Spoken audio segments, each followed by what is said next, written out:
Phone started jumping, what a day. Swear to God I need it, now I can't afford to wait. I just had a fan hit me up from Kuwait. Told him this would happen and we not a minute late. Seen him down bad, now they tryna hate. Same ones try to hit me for the raise.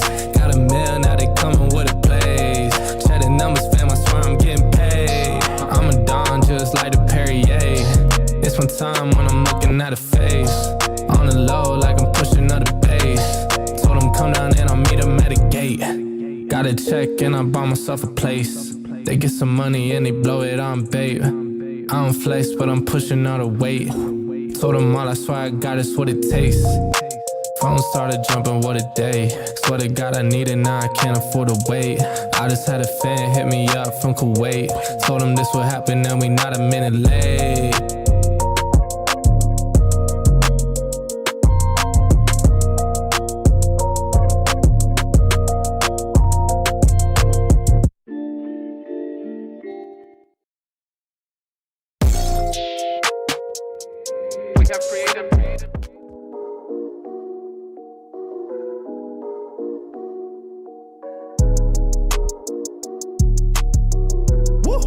Yeah, I got money on my phone and money on me. I got all these hoes, but still lonely. They been blowing on that strong, but still so weak. I've been higher than a drone, but still low-key. We been sitting on the floor, they in the nosebleeds. Lately I've been in control, they can't control me. Yeah, they about to get exposed for being so cheap. I've been sticking to the code and I ain't gon' cheat.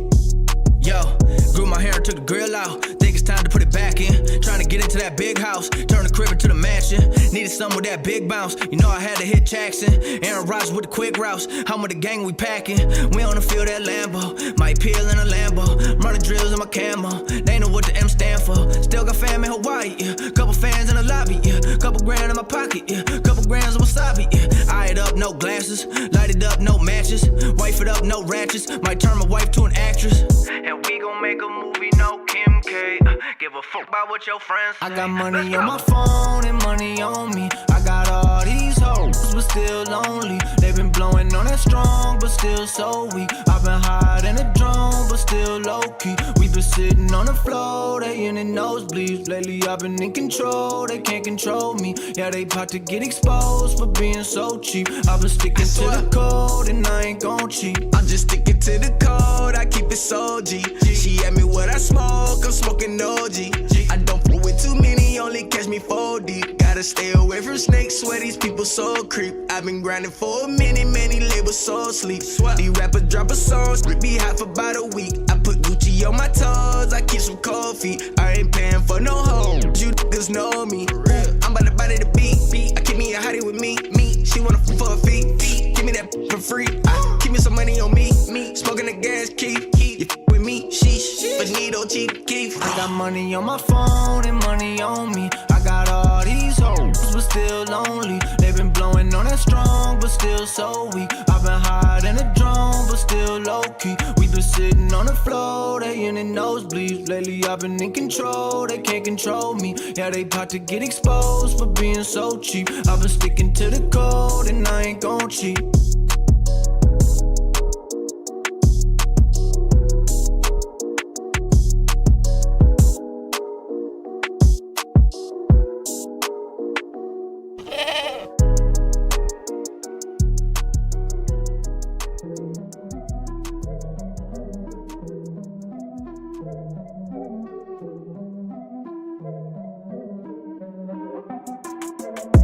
Here we go, at the top of the class on a roll. And it's time to run it up, yeah you know. Maxed out, put the pedal to the floor. Ayy, on the road, here we go. Yeah, we winning by a landslide. Never see me coming, I'm a landmine. Yeah, I ain't taking orders in command like. Yeah, you about to see me on demand like. You know on demand. If you ain't know, you about to understand. Yeah, I got the team by my side, right hand. Yeah, take it to a string, you ain't seen it like that. Yeah, and it's the dream, and we coming for the bag. Yeah, and we ain't never going back now. Future expedited, now we on the fast track now. They won't lend a hand, now they see us on the map now. It's time to act out. Here we go, at the top of the class on a roll. And it's time to run it up, yeah you know. Maxed out, put the pedal to the floor. Hey, on the road, here we go, yeah. At the top of the class on the road, hey. And it's time to run it up, yeah, you know, yeah. Maxed out, put the pedal to the floor, yeah. On the road, here we go, here we go.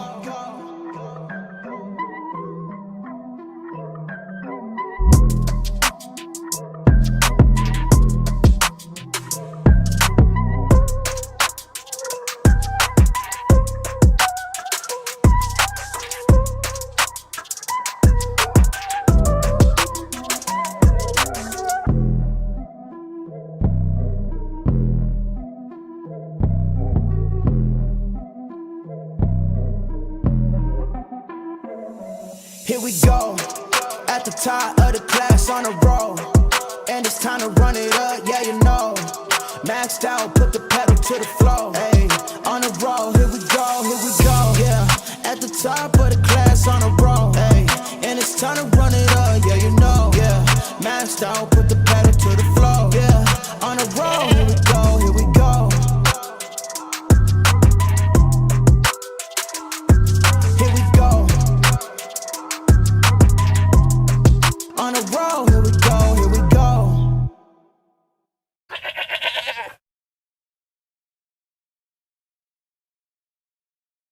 What is going on, everybody? Welcome back to the Frankie Candles live stream every single weekday right here at 5:20 p.m. Eastern Standard Time. Obviously, guys, getting the drop to the downside now with a little bit of an SFP back to the upside.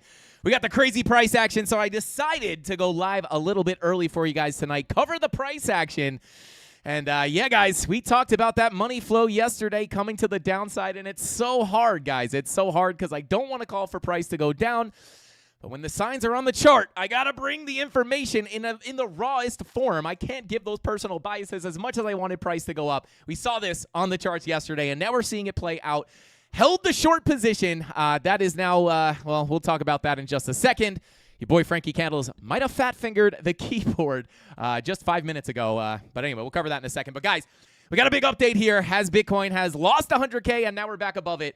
Are we going to be able to hold here? Are we going to be able to get a big push to the upside? We're back below the we're not back below, but we're now below the 50-week moving average. What the heck is going on here? And what are we looking at next for price action? Are we going down to 96K? I mean, heck, we almost just hit it just now. But yeah, we're going to cover everything for you guys. So thank you all for tuning in. I appreciate every single one of you guys for hanging out with us here on the live stream. Let's see. Yo, shout out to Mike. It's so funny that you said that. Mike said Frankie's dad is chilling like a boss.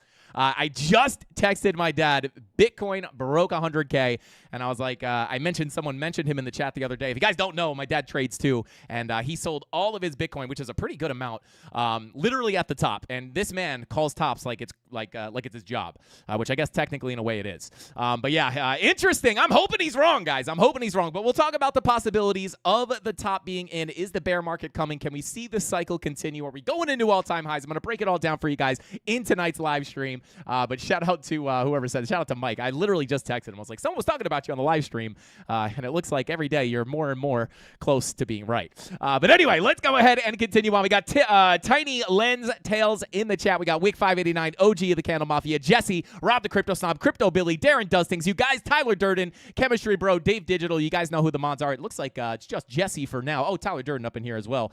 Show the mods some love in the chat, guys. But without further ado, let's go ahead and jump on into the charts and cover this brutal price action. Let's jump into it.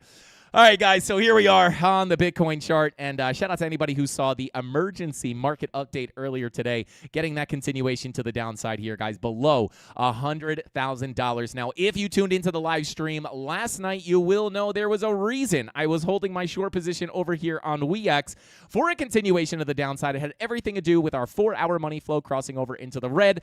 We even talked about, like, the bullish divergences, like, even more specifically, right? We were talking about those lower lows on our price action, higher lows, which we're forming on our momentum waves here, but talking about how, like, this isn't really look like a strong bottom. Why is that? Well, it's your money flow is coming against you very aggressively, and the money flow always indicates the longer-term trend.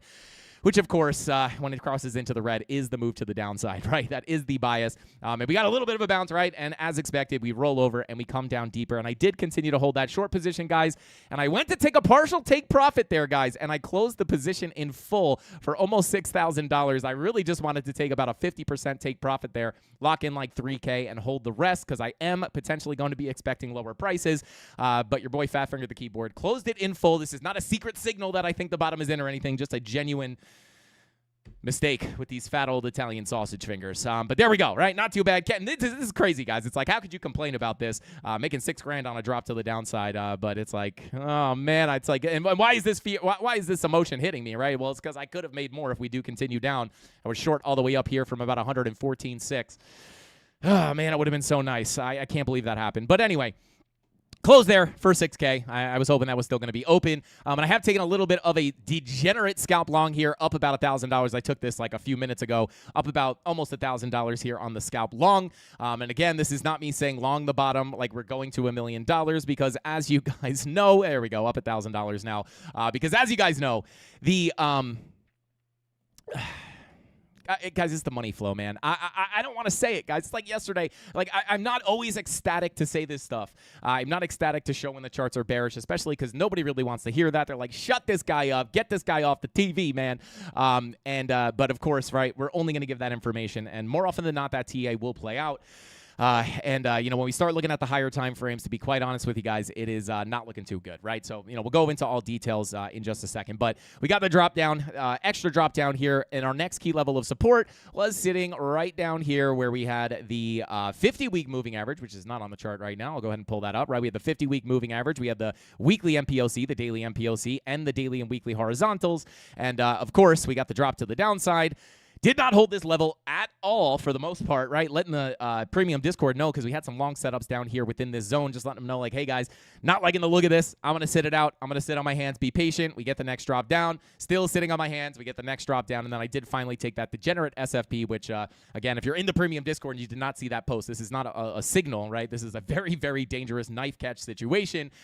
So just be careful with that. Not exactly what we were looking for down here. But we melted right through this level, guys. And the big thing here is we are now below the 50-week moving average, which, of course, is a major level of support that we need to get back on top of, because if we start seeing multiple weekly candle closures below this, which right now it does sit at about $103,000, if we get multiple weekly candle closures down below this, that is looking a lot more likely that the top is in. And I'm going to get a little more detailed into this, guys. I'm not saying just because we're down here right now the top is guaranteed in, but when we start to ask ourselves, is the top in here? There definitely is an argument to be had. I'll get deeper into that in just a second, but dropping down into the lower time frames here, guys. Took the SFP here off of this little wick that we had down here. And, of course, that was the trade that I just showed, up about $1,000. Getting a little push up here, right? We got the SFP. We have some of this lower time frame money flow attempting to work its way to the upside. Again, I'm not saying that this is like the biggest bullish signal ever. As a matter of fact, there's not really that many medium time frame confirmations down here. We have no 4-hour bull div. We have no 3-hour bull div, right? So there's no like real significant confluences here or like major confirmations that this is going to be the bottom before a massive new all-time high, unfortunately. And on the way back up, we are going to have to fight all this resistance at the 50-week moving average. We got the daily and the weeklies above us. And then, even if we keep chopping up here, right, like we do still have major levels of resistance above us, which I will go over with you guys a little bit later in the stream. But just looking at this as a little bit of a scalp. But, money flow is coming down here. Even if I had 4-hour bullish divergences down here, you look at the money flow, it's still the same situation as yesterday. We had the bull divs, but money flow is coming against you, right? Is that something I'm really looking to, take a huge long position off of? Probably not, because even if it does play out, lower highs, lower lows is going to be the higher probability scenario. And the thing here is, guys, right, money flow always indicates the longer-term trend. I say this 100 times every single stream, and it is for good reason. The money flow is very, very rarely ever wrong. So, obviously expect to drop to the downside. Now, underneath us, guys, if we are unable to reclaim these levels and get a bigger retracement to the upside, what are the levels we have underneath us, right? Like, this is the thing that we've been talking about forever, right? Because underneath us, we have this major volume profile, and this, when we talk about this being a key level, there is an absolute reason for it, right? The more times you tap on the door, the more likely it is to open. And in this case, when you open that door, it is the floor, and then you kind of just free fall right through it. And this is, not the best case scenario, right? Because even on a significant retracement to the upside, let's go wick to the value area high, even an 8-9% pump to the upside, it would get us back above the 50-week moving average. But if we get stuck inside this profile, guys, the next level is going to be that point of control sitting right here at about $96,672. We've covered this level, 100 times, not only recently, but also back here. Anytime we've come down to test this level, we have to be aware that this is a volume profile. And if we get accepted into that range, the next likely place for price to go is the POC and that value area low. We even looked at this on things like Solana. If you guys tuned in yesterday, right? Getting accepted back into this lower range. Of course, money flow pointed in the right direction if you were looking for this to come back down into the range to fill the wick in full, where we have our POC sitting here at $142 or $141.73, right? It's the same kind of scenario. Get stuck inside the range, and of course, you might say to yourself, well, how do you know if you're going to bounce off the top of the range or get accepted in for the bigger drop down? Well, that all is what we look for. That's what we look at. That's what we look for on money flow, right? Money flow is crossing into the red. Well, you're looking for the trend to continue down. That just makes those next obvious targets the POC and the value area low. And we talked about this yesterday. I was kind of saying, like, I know it sounds crazy to be looking this low, but there's really no support here, right? Like, all this support that we had some weeklies, some dailies in here, but it all got swiped out on this wick. So there's really no support. Once we wound up breaking back down below these lows, it's like I have nothing holding us up until we get to this POC, right? I'll go into Solana a little bit deeper in a minute, but I mean, same thing on Ethereum as well, right? While I'm at it, right? We'll pull up Ethereum. Where is that next likely place for price to go? Get accepted underneath this value area high, guys. These are not magical. I mean, I guess they are magical levels, but they're not just random. You get accepted into this profile, you cannot get back out.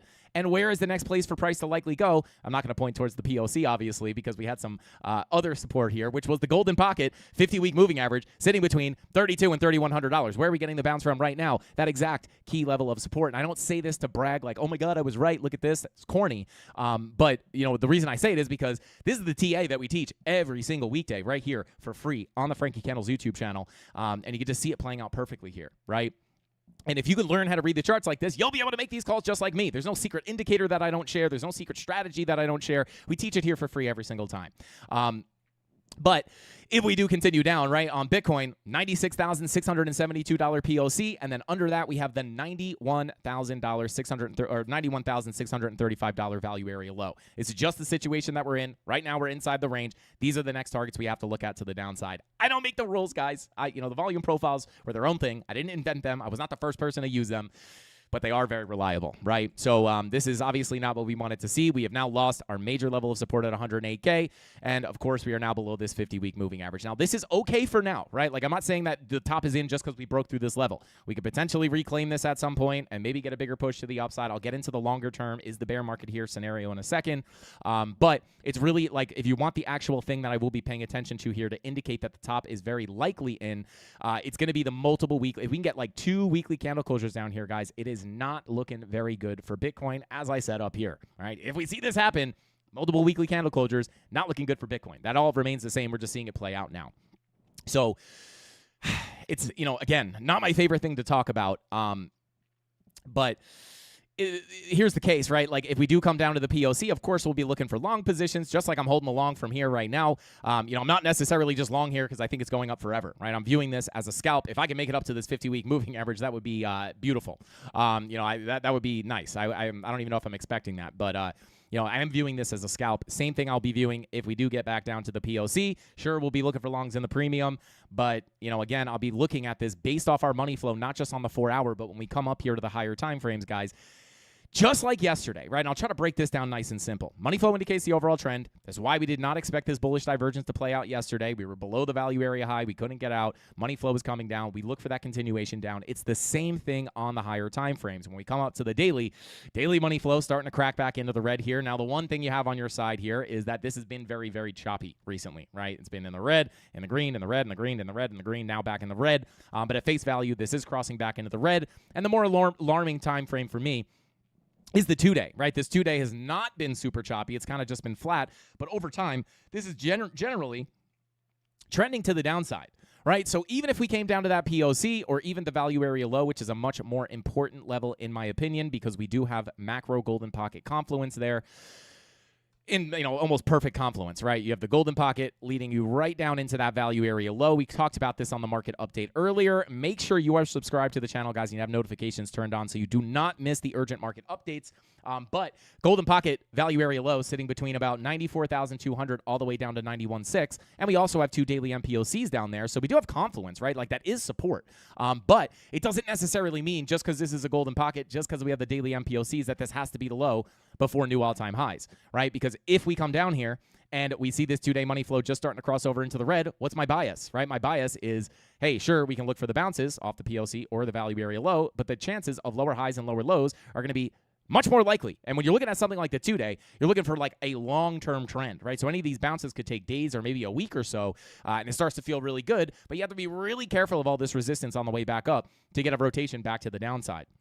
Same thing we looked at on the 4-hour, just on a shifted up to a higher time frame. When you're looking for a 2-day money flow crossover, it indicates the long-term trend, right? The bigger trend, the big moves. Like not like a 4 hours, a pretty significant time frame, but from yesterday, right? We could just mark this out from the crossover, which happened right here. Right, that gives you a continuation of about 8%. But when you look at the 2-day money flow crossovers, they're obviously going to be much, much, much more intense. Like, I could just measure this one out right here. Let me see here. Bada boom. Where is that candle? So right here, all the way to the low. That's 13%. That's not even really a great example. Oftentimes, it's much, much more, right? Like here. I'll just measure it like this. About 18%, right? So it can be a much more sizable dump, right? Just because of the nature of being on a higher time frame. So, and I will get into the health of the bull market. Are we going to be able to continue into the bull market, or is it just going to be a bounce and then new all-time highs? And you guys kind of know I've been covering this a lot from a timing perspective. I'll bring this all up in a second, but it's just it's starting to get very dangerous, right? And again, I hate saying this, guys. I hate saying it. I don't want to say it, right? But I'm glad that I stuck with my TA yesterday and didn't just say up only, right? Just to get everybody feeling good, right? Like, more often than not, the TA will play out, and whether people want to hear it or not, more than likely, they will thank us for giving the actual information and not just giving them just completely empty hopium. So that's the situation we're in, guys. We're below the 50-week moving average. Absolutely huge. We still have chances to bounce off here. We've seen this happen before. We get little wicks below, back above. We tap it. But again, every other cycle, you start getting weekly candle closures below. It's indicated the bear market. I don't want to get too deep into this because I cover it every day. But, you close those weekly candles on that retracement back up. That 50, there is zero places on the chart that I can point to where this hasn't happened. Every single cycle, with zero exception, once you get those weekly candle closures below, any bounces are to reject the 50-week moving average for a bear market to come in. Now, it doesn't necessarily mean that has to happen this time, but again, there is zero exception. Like, literally not one. Trust me, I hunted for them. It's like right here, couldn't get back up, and if you zoom in enough, right, like you could even see you did get the bearish retest of it on a zoom in enough, right? Breakdown, bearish retest, can't get back above, right? Weekly candle closures, you're kind of screwed for the bear market. Even here, right, you close the candles, bearish retest, bear market. And then again, 2021, breakdown, bearish retest, bear market. Now, this is not just the only thing, guys. This is amongst many other things. High time frame money flow coming out, right? We'll just look at 2021 for this example. 2-day money flow starts coming out, right? As we're testing that 50-week moving average, it crosses red. We lose it. Bearish retest, bear market. We are in a very similar situation here, and that's not even taking into account the and again, I'm not here to say that the top is in 100%. We're definitely going down, but I'm just here to present the information, right? 50-week moving average, not looking good, at least as of right now. We got to get above that very quickly. Money flow on the higher time frames starting to come out, right? It's not just the daily. It's not just the 2-day. It's also, if we pull up the, where's Market Cipher B, right? We'll pull up the 4-day. 4-day is also continuing out here. We've had a massive green wave throughout this entire cycle. This is now coming out towards the zero line. We've seen it fake out before, but this, where we saw money flow come out here, was a much different place in the cycle. We had plenty of time left. Right now, I have this all marked out, right? We have from the halvings to the tops. This cycle, is that right? I think this was, let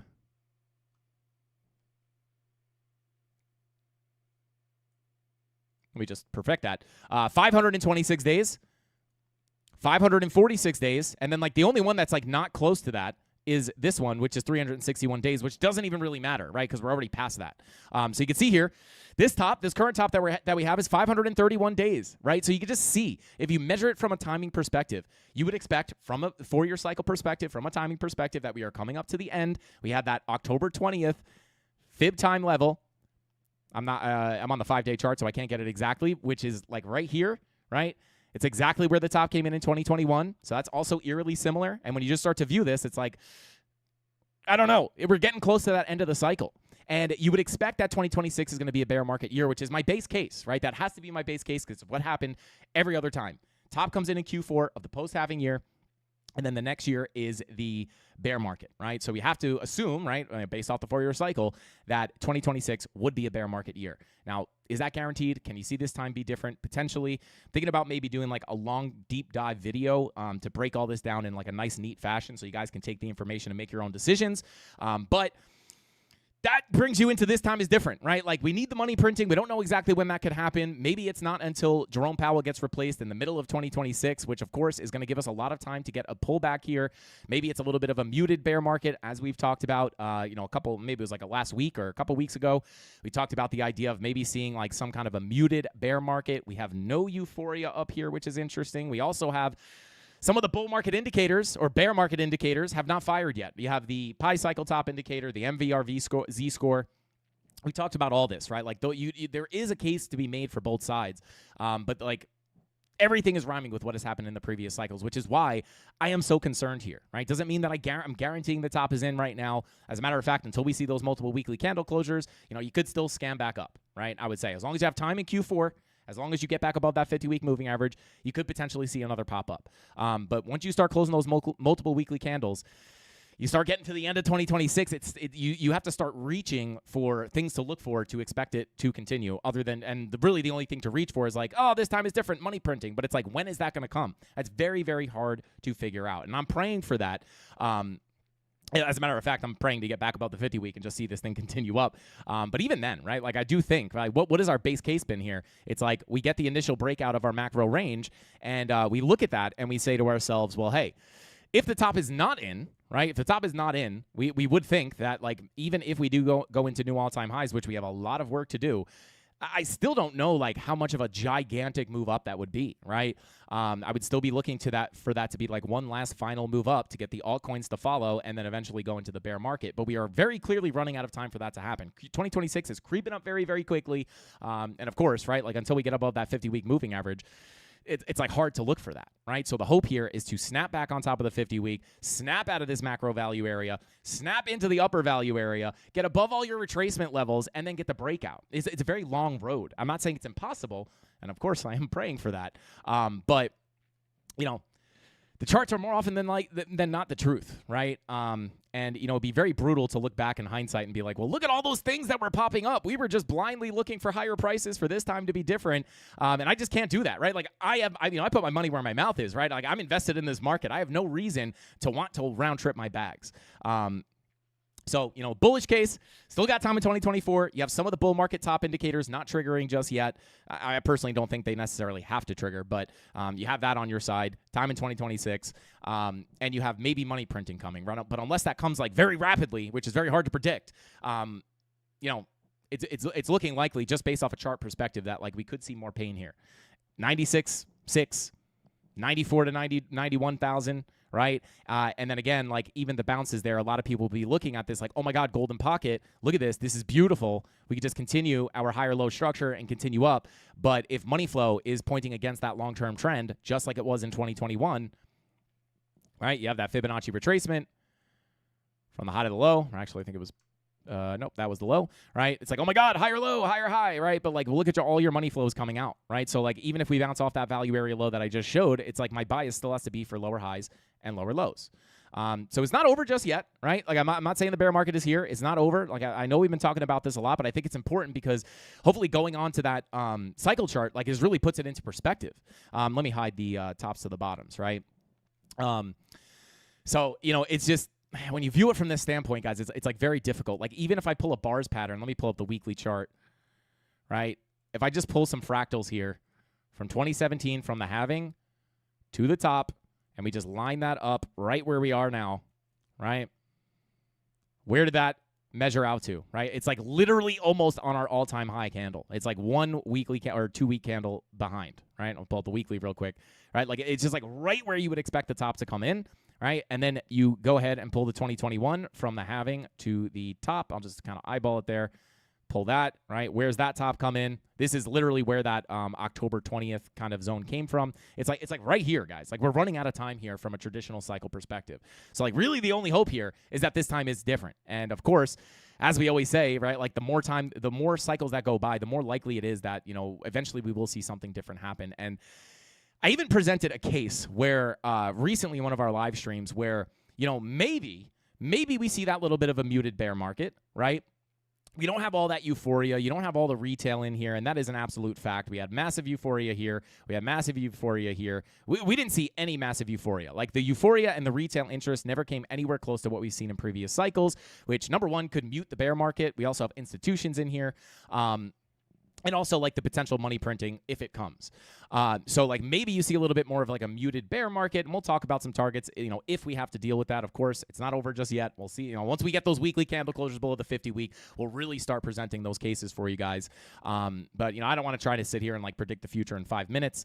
I would want to do some like deeper research so I can actually give you guys some like sound analysis. But, you know, we'll see what happens, right? Like we're hoping this time is different, but every other time at the tops and the bottoms, the people calling for this time is different, like always get wrecked in both directions. And I just refuse to be part of that, at least for no reason, right? Like if there's actually a reason, if they start printing money and we see a melt up, like, well, you know, clearly I think Bitcoin will probably follow that. But that's what we're seeing, right? And that's not to mention that you have all the massive bearish divergences, weekly bear divs, 2 week bear divs, monthly bear divs in 2021. We're seeing the exact same thing here, right? You have the higher highs on your price action, lower highs on your momentum waves.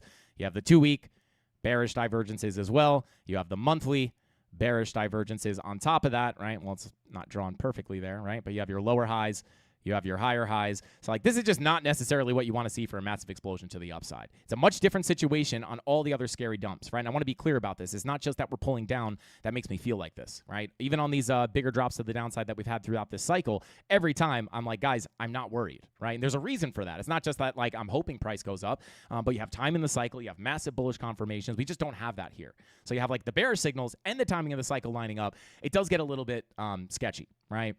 But hopefully we can get that scan back up. You know, a little bit of a wick here. Hopefully we can get that scan back to the upside. But even locally, guys, you know, I'll just cover the lower time frames here real quick. If we do get a bounce, what am I going to be looking at? Well, we could pull back up some of our key ranges that we have not looked at in quite some time. I still have them on the chart from all the way back here. So if we do get a bounce, right, number one, 50-week moving average, $103,000. This is massive resistance, right? We got to get back above this. So 103K, number one, going to be the biggest level. Once you get above that, I will be looking locally to get back into this volume profile, sitting between, with the value area low sitting at $104,753. Once we get above there, maybe we can start a little bit of a bigger continuation into the POC, flip the POC, look to go to the high. But even here, right, like break out of this range, what are we going to have to attack? We're going to have to go up and attack these bigger ranges above. And there's massive resistance above at this point. So we have a lot of work to do. This is the local range I would look at if we do get some kind of scam to the upside. And of course, just because I am scalp long down here does not mean that I think we're going to new all-time highs. I don't want anyone to think like, oh my God, Frankie's long, like that's it, the bottom's in. This is not how I feel at all. It's just a little bit of a scalp position. I avoided a ton of bad long positions here, and I was like, you know what? I'm gonna take one shot here today. I avoided like 3 other bad long entries. So, you know, hey, I got a little bored and went ahead and pulled the trigger there. So we'll see. I expect to get stopped out of that if I'm being totally honest with you guys. So let me come on into the chat. Let's see. Shout out to Tiny Lens Tails. Thank you for the super chat. How you guys feeling? I know this is a brutal time, guys. I know it's brutal. But hopefully, you know, the TA keeps you guys somewhat, keeps your emotions somewhat in check. It's a little better to like anticipate the drops and see them than just to have them like come out of nowhere. It also helps to have the key levels down below. That way, you're not just like, oh my God, we're dumping. What's happening? You actually at least have some levels to look down to hold as support. But shout out to Tiny Lens Tails. Thank you for the super chat. Said center of gravity in the calves equals limbo contest. Shout out to Tiny Lens. I'm undefeated in limbo. It's not even the muscles, it's the weight of my calves that just kind of balance me out. I just put them in front of me, lean all the way back, and I just can't. I'm like a weeble bobble. I just don't knock over. I'm too bottom heavy. But shout out to Tiny Lens. Thank you for the super chat, bro. Tell us we're cooked, bro. Shout out to Cosmic Ninja. Don't make me say it. But no, I mean, at the end of the day, right? Like if we did just get a huge scam to the upside, like if we get back above the 50 week, we start breaking above $108,000, start breaking out of this value area. It does look a little better. But you know, again, at the end of the day, guys, it's like, you know, let's just look at this from a clean chart perspective. And of course, it never hurts, right? Like we can make that money on the drops to the downside as well, right? Like if you're worried about a bear market coming in, like here's proof, right? And this isn't even like that big of a move, right? It's from $114 to $100,000, right? Like this one drop to the downside can make you good money. It's not like I had 50 grand in this position because it's a leverage trade, obviously. So yeah, I mean, bear markets are, you know, not as lucrative as bull markets just because your spot bags don't pump, but there's plenty of money to be had, right? It's not like we have to wrap up shop and come back next cycle, right? If you're just a spot holder, maybe that is the case. I don't recommend walking away, though. You do want to pay attention to what's going on in the market so you're ready to buy the bear market. But, you know, if we just look at this from a clean perspective here, guys, like, let's hide that 50-week real quick. It's like, let's just look at this from a weekly perspective. You know, we'll pull up like a 2-day, right? It's like we pull our full Fibonacci retracements. It's like your full fib comes in here at about $116,000. If we pull it from the lower high, if we pull it from the lower high, it comes in at about $109,000. So like even these, right? If we have this money flow coming out, like any of these retracements could offer lower highs before dumping down deeper into those bigger key levels that we looked at between about $94,000 and $90,000. So it's like, I mean, even on the way up, it's going to be really hard for me to be like, that's it, guys, huge continuation to the upside just because of the money flow, right? I'm just going to have to be very careful around those Fibonacci retracements. This one sits between 109,574 and 112,500, and then that full Fibonacci retracement sits between about 116,000 and 120,400. So like these are just very simple things that you can look at. If we pull our anchored VWAP from the top, we could see if we have any confluence there. Pull it from the lower high. Yeah, like this anchored VWAP's going to be coming in confluence as well. So like any significant moves to the upside, we do have to be very, very, very, very careful for those rejections back down. So hopefully we can continue to get this little local bounce to the upside. You got your 2-hour green dot printing. You got your 3-hour green dot, you know, looking to print. You got your 4-hour green dot attempting to come up and print here. Looking at some of the lower time frames, your 15-minute money flow is attempting to come up. 24-minute money flow attempting to come up. But again, it's just like even this, you know, fresh money flow crossover on the 4-hour, guys. It's like look at it here, right? Money flows on the 4 hours, crossover into the red, lower high, lower low, right? So like we're looking for a 4-hour money flow wave to play out like this. So like, and at the end of the day, right, sure, I took the SFP here, but there's no real key support, right? Like I just took it off that liquidity sweep. At the end of the day, right, like the next big key level of support is not until we get down to that point of control. Right, so it's like even here, it's not like we have a significant MPOC or a significant daily or a significant weekly or monthly level. It was just the SFP and that idea of the liquidity sweep that made me enter that for this little push up. So, you know, the next key level of support is really, I mean, we'll pull up daily MPOCs, nothing. Weekly MPOCs, nothing. Monthly MPOCs, nothing. Monthly's nothing. Weekly's nothing. Daily's nothing, right? All the support is down here. And moreover that, right, more importantly, it's down here, right? Those daily MPOCs coming down here. So, you know, all those support levels that we had, we got to reclaim all this, right? Like at this point, all these key levels have been lost and they are now getting bearishly retested. So we got to get above those for a continuation up. If not, the next key levels of support, POC, value area low, daily MPOC zone. And just numerical values, right? 96,672. And then this one sits between about 94K and 91.3, right? So that's why I don't really have super high hopes for this scalp, right? Because it's like, sure, you have the SFP, but there's, you know, unless we reclaim this, there's no real other support down here. So let me come back into chat real quick. Shout out to Anthony. He said, Frankie, my guy, much love. Shout out to Anthony. Thank you for being here, bro. Much love back. My man, Antony. We would call you Ant if you were around my friends. Nobody gets called by their real name. We call Tony Tone. I call Tone. What up, Tone? But anyway, actually, I guess people just call me my name. You know what I wish people would call me Cheech. Cheech is like a nickname for Frank. I like that. Cheech. Hey, Cheech. What's going on? Not to be confused with Chooch. That is something different. But anyway,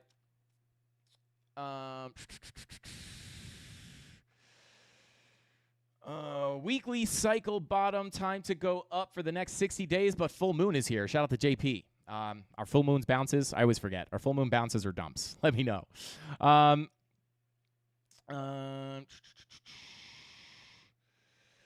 Shout out to Rice, said he smiles as if he is already banked very, very hard in crypto, and this is all now just very amusing to him. Shout out to Rice. I mean, well, I am still up massively on my crypto. I have not taken full profits yet. I've took partial profits up here on our first target on Bitcoin, but mostly it's like the reason these dumps don't really freak me out as much is I've been doing this for a really long time, number one, right? So, like, my emotions are kind of dead as far as, like, getting scared on dumps or excited on pumps.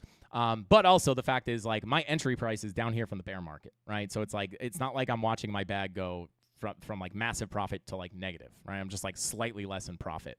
So it has a lot to do with where I'm entered in at, but mostly it just has to do with like my emotions are just not tied to the market. I've totally like removed my emotions from the market. But yeah, but I am still holding my Bitcoin here, technically. Not 100% of it, but I am still holding a good portion of my Bitcoin and Ethereum.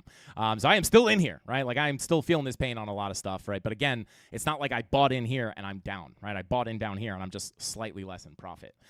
When I know a lot of people are not in that situation, right? Not everybody has an entry point from down here, but and I am never rooting for price to go down, right? Like, the only time I would root for price to go down is if I'm like holding a short position, which I was, and unfortunately, close it in full by accident. But just made that money on this little drop from 114K. So it's like, a lot of the times when we're getting a dump down, more often than not, right, in a bull market, I'm not necessarily, worried about the bear market coming in. So I'm like, yeah, let's go. Come on, dump it. Pay me out, right? Because we're just looking for the spot bags to continue paying us out. It's a little different of a situation here because, is the top in? I mean, it could be, guys. It could be. I'm not saying it's 100%, but like to look at all the things that we just brought up and think that like there's 0% chance and you're just looking like, oh, we just no alt season. We have to see it happen, right? Like what are you really basing that off of, right? So like the chances, there is a possibility that the top is in here. We'll have to see what happens with that 50-week moving average. But of course, I never want price to go down. I think, people get that confused. Even when I am making money, like even in that short position, I always prefer to get stopped out of the short and have my spot bags continue to pay me out. But yeah, I think it also has to do with the fact that we make money when price goes up or down, right? When I'm not holding any spot bags and we're in a full-blown bear market, that's when we're really rooting for price to dump because I don't care about the spot bags anymore and we'll just make that money on the way down. It's a beautiful, beautiful, beautiful thing. But definitely still holding here. Shout out to Mickey says, yeah, if you know macro and cycles, it's easy. We'll print the dollar to zero anyway. Crypto will be worth something. Yeah, like, of course, like I would never expect this to just be like the last bear market ever and we're just going to zero. Absolutely not, right? Long term, if you ask me like, hey, Frank, this is why when people ask me like, hey, Frank, are you bullish or bearish right now? It's like, it's kind of a tough question, right? Because like even down here, people are like, are you bullish or bearish on crypto? It's like, well, I'm bearish for a continuation down, but like, long term, I'm bullish on crypto, right? I think one day, one Bitcoin will be worth $1 million. That's my personal opinion. I could be wrong about that. When that will happen is a little bit harder to answer, but I do genuinely believe in Bitcoin in general.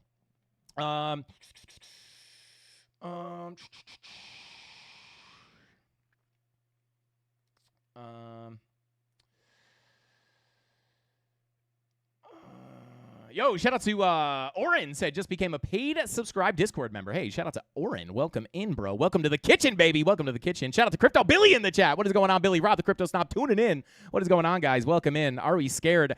Crypto Billy wants to see ICP. We can take a look at ICP, brother. Let's jump into some of the altcoins. Let me just do one more little check-in on Bitcoin here. Yeah, tempting to get back above those horizontal levels here. We'll see. Still holding the scalp long, so we'll see, guys. And if this does wind up being a scam to the upside, well, hey, the overall bias would be wrong, but we will be long from the bottom. I am not necessarily expecting that, though. Let's see. Shout out to Tommy, said last drops were 32%, so 32% now is 85K, so better start buying from 96 and lower. Shout out to Tommy.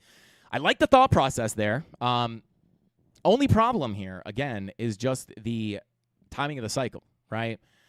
If you're not assuming that this cycle is just going to be different 100%, maybe it is, right? The problem there is you would be saying the same thing back here, right? It's like, 30-ish% corrections in a bear market, in a bull market are to be expected. There's a 30% correction. even right here, what was this? I think this was a little bit less. Yeah, about 20 to 30% corrections in a bull market are, not to be unexpected. This one was a little bit of not a black swan, but a little bit unexpected. You got a 55% drop.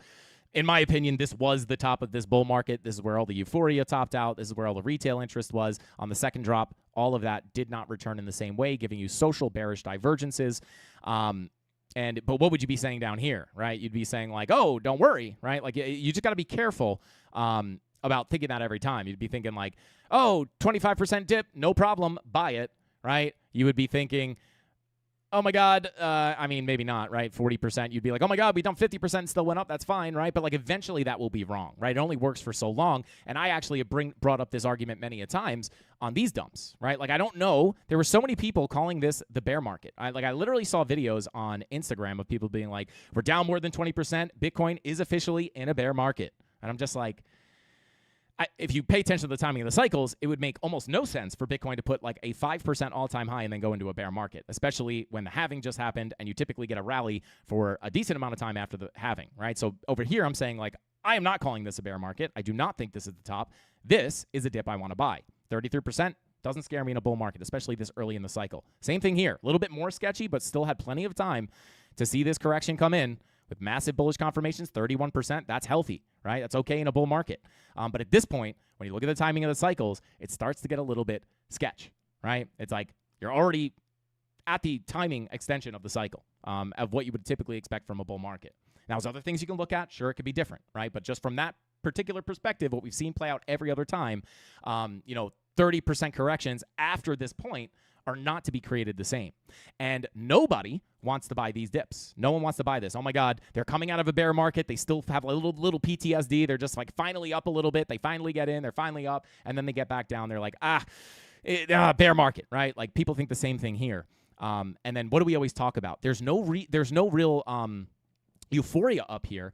But what I talk about when there's euphoria in the market, what happens, right? Everyone's super euphoric. Everyone's saying higher. And then once the top comes in, those are the dips everyone wants to buy, right? Like people don't want to buy this dip. People don't want to buy this dip. They want to buy the breakout, right? They just think they're going to buy. It's going to go up forever. They're going to get rich. And then they say, buy the dip, buy the dip, buy the dip. But if you're not paying attention to the timing of the cycles, historically, right, unless this time is different, which again is a dangerous game to play, but at this point, right, it's like people start screaming by the dip. It does get a little bit sketchy, right? But I do hope, right? Like we do have a lot of support around $85,000. I've shown it many a times. It's definitely a support level. But once we get down there, right, if all this money flow is coming out on the higher time frames, 5 days in the red, 6 days in the red, etc., we're below the 50-week moving average, right? Like lower highs and lower lows on the higher time frames is going to be the higher probability. That's just my base case, right? If it looks different, well, then we'll look for new all-time highs. There will be something here, right? If it looks good for all-time highs from 85K, we'll probably be able to see it on the charts, and we'll be talking about that down there. It's really hard for me to assume what everything's going to look like down here because we're so far away. But if I had to front run it, right, like, well, which way is this money flow trending? It's trending out, right? So I would assume if we continue dropping down, this is going to be in the red, which already makes me think that my bias would be lackluster bounce, lower high, and lower low. And hopefully it's wrong, right? We just continue up. TA has been wrong before. I've been wrong before. I will be wrong again. And I was saying yesterday, guys, if there's one time where I hope I'm wrong, I hope it's today. And, of course, we were not wrong, unfortunately. It's like almost like root for myself to be wrong when the TA is pointing down, right? It's not just my personal opinion. It's all based off the charts. I don't just like make this up. Like I don't see red candles and get scared and bearish, right? Like we were bearish. We shorted the all-time high, right? Wound up closing it, longing, and then taking another short up here, which I just closed today for $6,000, right? So we'll see what happens. I'll keep you guys updated here every single step of the way, but let's go ahead and jump into some of the altcoins. Bitcoin dominance, just still playing around up here in our key level of resistance. Nothing really to update on dominance. If you watched the stream yesterday, right, like money flows coming up on the daily. Big areas of resistance on dominance, sitting right here, 60.48 to 61.47%. If we get above there and start pushing up here, next big key levels of resistance, 64.24 and 62.64%. Right? Until then, right, like we don't really have a lot to look at. But if we take a look at Ethereum, yesterday we were talking. Let me pull it up over here. This is the chart we've been showing. Right? Same thing as Bitcoin. 4-hour money flow crossing into the red. What does that mean? Right? Well, it probably means the trend is going to continue down. Doesn't mean you can't get bounces, but the trend is going to continue down. If we lost this 786, the next level to look at is this value area high anchored VWAP. Extremely key level of support for Ethereum. Of course, with it being your macro range high, you would hope that you could hold on top of that. If you can't, where was the next level we were looking down to? Golden pocket, retracement, sitting between 32 and $3,100. That is what we're tapping now and getting a little reaction off of. Now, when I look at this and I say, like, what are the chances of a massive bounce out of here? Well, what do we want to see for massive bounces? When it comes to the chart, not opinion, right? Well, what we want to see is money flow in the red, and then we want to see money flow come back up into the green, right? And again, we're at a different point in the cycle at this point, and right now, money flow hasn't even crossed red yet. It's just trending down.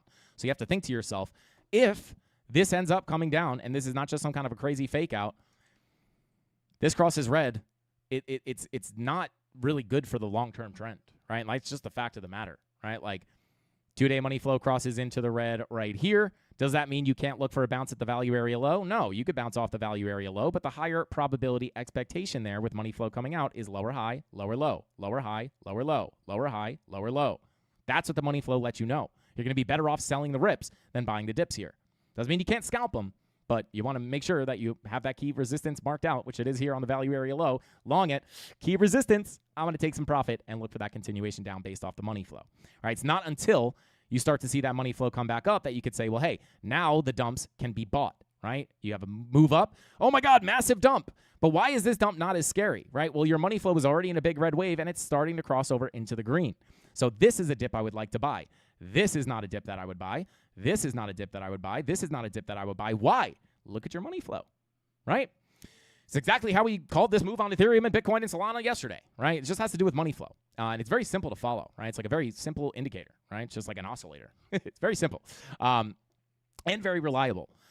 So as of right now, key support. We lose $3,100 at this point, guys. The next big level underneath you is the 786 at 27.24. And then, you know, biggest level to get back out of or break above is going to be your value area high anchored VWAP confluence, which you're now back above or back below, right? This is what you would hope to hold that support to sustain the uptrend. Bounced here, tried to continue. Once you break below this, if we get stuck back underneath this, could indicate a macro trend change, right? Which could put you down to the 786.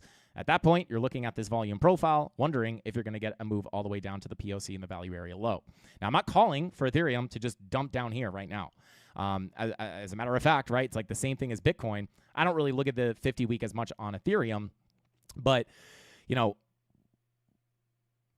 we could still bounce out of here, right? But, like, you got to get going pretty quickly, right? And, you know, maybe we come down to the 786, something looks really good, and maybe it's different, right? But, like, with what I have on the chart right now, I'd have to anticipate if we get stuck in here and continue down, what is that going to look like, right? Well, it's going to look like this. And what's this money flow going to do? It's probably going to do something like this, right? And then it starts to cross into the red. It gets very hard for me to call for massive bounces off the value area high for new all-time highs. Why? Money flow is coming out, right? So I have that same situation down here at the 786 or the POC or the value area low. It's going to be really hard for me to call for a massive bounce to new all-time highs when the money flow is coming out like that. Again, hopefully it's wrong. Hopefully it's wrong, right? But it's not oftentimes wrong, right? Like here, it's like, oh my God, we're bouncing. You have the range low. We're bouncing. We're getting back in all-time highs, right? Well, not all support is created equally from a context perspective, right? This would tell you that this is a lackluster bounce and what you get rejected from. The value area high. What happens after that? Next likely place for price to go, POC, value area low. So we'll see. We'll see what happens. But next key level on Ethereum, if you lose, $3,100 is, in my opinion, right, the only thing I can really see here on the chart. Maybe I can try to pull up. I don't think I have any MPOCs on here. Let me just check this for MPOCs real quick. Yeah, you got no MPOCs on the monthly. Got to have something, right? No weekly MPOCs. Got to have dailies. It's got to be some kind of daily MPOCs here. Okay, yeah, so you got a bunch of daily MPOCs down there. I'm not going to mark them all out. They're kind of just littered everywhere, which makes it very difficult. I would never just look at this and be like, key support, key support, key support, key support, key support. I would never look at it like that. I'll have to pull this up on ExoCharts to find the important MPOCs. But at the end of the day here, right, like maybe we can even try to find a weekly level. Yeah, it's like we got no weeklies down there. We got a very fast move up here, right? So it's like there's no weeklies. There's no monthlies. You have a monthly down here sitting at 24.80. And then your next daily, daily's tapped. That's about all we got. Everything else is down here towards that monthly. So this is the volume profile I'll be looking at, guys. But at this point, right, like you got to bounce here and get out of this range, right? We do not want to bounce and get rejected, right? It's like kind of similar to what we had here, right? You drop in, you get back out. You drop back in, can't get out, fill the range. You dropped in, held it as support, dropped back in. Money flow is coming out. You do not want to get stuck under this. 35.30. It was a key support level on the way up, and you can see, soon as you lose it, big drop down to your next key level. You want to set the traps, right? Find the key levels and wait for them to get hit, right? If you don't bounce here, you lose it. Next level to look at is here. And I don't know like a clearer way to show that, right? It's like lose it, almost an instant drop down there. So very important to get back above, right? And then, you know, you got a lot of work to do there on the way up. I'll have to clean up this chart and pull up all the key levels. But that's what I'm looking at on Ethereum. 2-day money flow coming out as well. It looks very similar to Bitcoin. Come on. We need a miracle here. We need a Hail Mary. Yeah, shout out to Nirvana, said bear market because of 4-year cycle. Why can't it be a bit different? Shout out to Nirvana. That is more of the camp that I would fall in if this time is different, which of course I am praying is the case as much as anybody else. I would be in the camp of like this time just being slightly different, because we have seen things be slightly different, right? This time we put an all-time high in before the halving, slight little quirk. Here we had the double top. We didn't have the blow-off top. So it's like a lot of people like, we didn't have the blow-off top. We didn't have the blow-off top, right? Well, we didn't really have the blow-off top here either, right? So like every cycle does have its little quirks, and that's why I say like maybe if this time is different, maybe it doesn't have to be completely different, right? Maybe this is still a mark of a major top, right? Maybe it's not a traditional 75% down bear market, but maybe this is still going to rhyme very closely with the cycles. We do continue down, right? And then maybe it's a little bit of a shallower bear market for a plethora of different reasons. And, you know, maybe then they start printing money when we get a new Fed chair in the middle of 2026, and then you can continue back up. But, you know, we'll cross that bridge when we get there. It's very, you know, I'll have to make a long video kind of like really digging into the research and giving like an actual plausible situation that we could see play out. But let's jump into Solana. Solana, obviously, stuck in this situation that we've been looking at recently. 2 value areas right on top of each other. And at this point, it's like your doorway to lower prices is sitting right here at $193. And your doorway to higher prices was sitting right here at $193. So it's like if you got accepted in here, you could have continued up.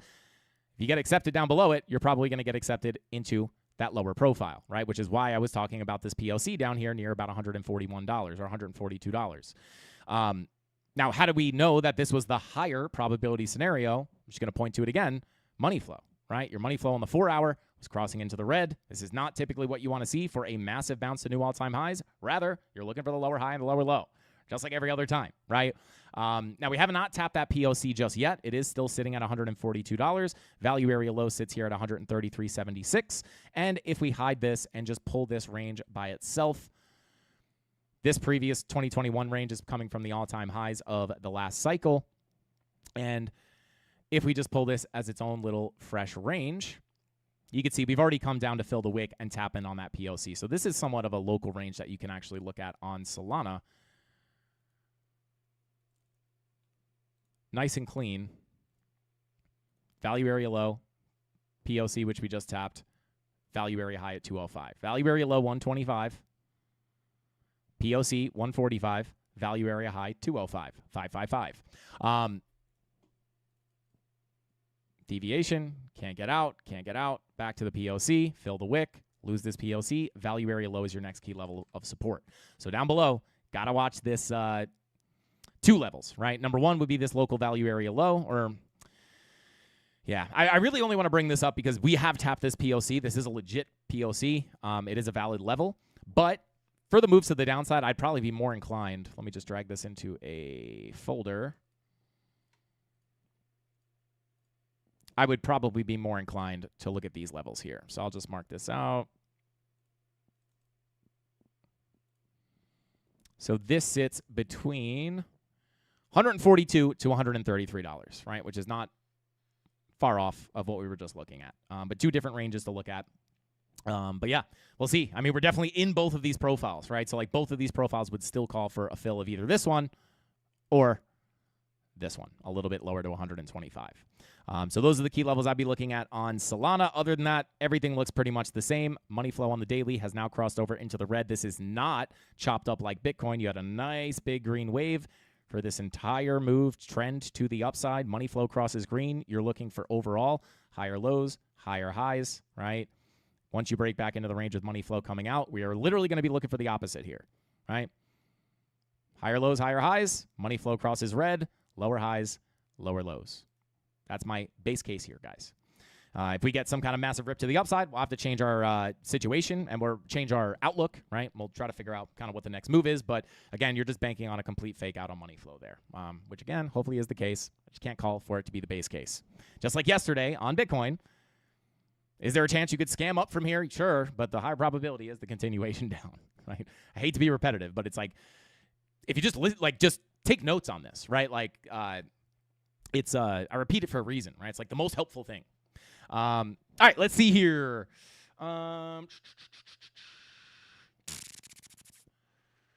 Let's see. Shout out to Crypto 101 said, I'm here for the tech and the calves. Do not care about POCs. Shout out to Crypto 101. Should we show some calf? Maybe we could pump up the market a little bit.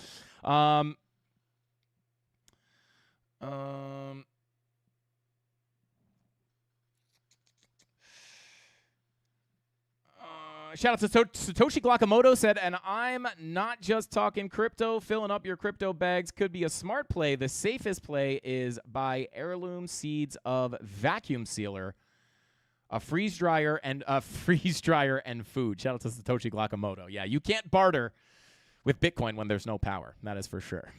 I don't know if you're talking about an apocalyptic situation, but yes. All right, let's see here. Let me just make sure I didn't miss any super chats. I'm sure I did miss something here. Shout out to Spiritual Tradie. Love you, bro, in a platonic way. We read Tiny Lens. Aaron says, pump in the next few days before a proper dump. Yeah, I mean, that would be the thought process, right?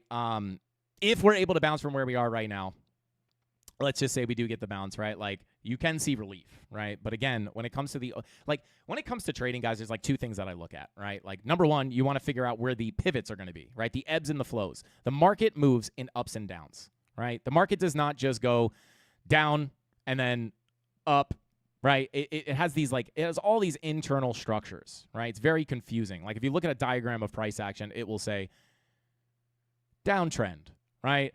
But the way I look at it, right, is you have the ebbs and flows. You have an ebb, a flow, an ebb, a flow. The ebbs and flows, the ups and downs, these little pivots create the trend, right? And then inside this, you'll have little mini trends, right? And then in those, you'll have mini trends. It's like trendception, right, or market structureception.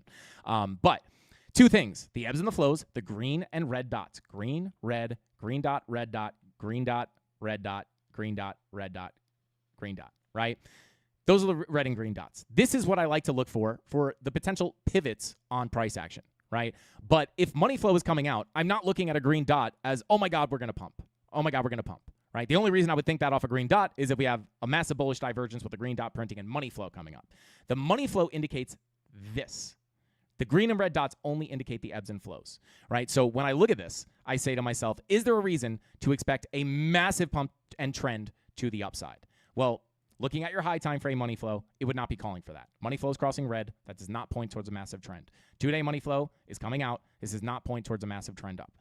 Doesn't mean that when you print your eventual 12-hour red dot, maybe your 3-hour green dot, green dot, your 3-hour green dot, your 4-hour green dot, doesn't mean you can't get the bounce, right? But again, when I look at that money flow, the trend would likely continue. So the overall thought process here is if we do bounce, I would be looking for the continuation of the overall downtrend. And there's many different places to maintain this downtrend, right? It might be aggressive, right? Maybe we just get like a little pop up and then another drop down.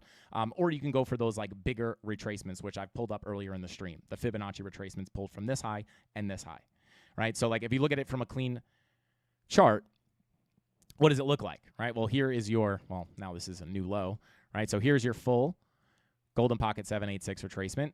And here is your next significant Fibonacci retracement.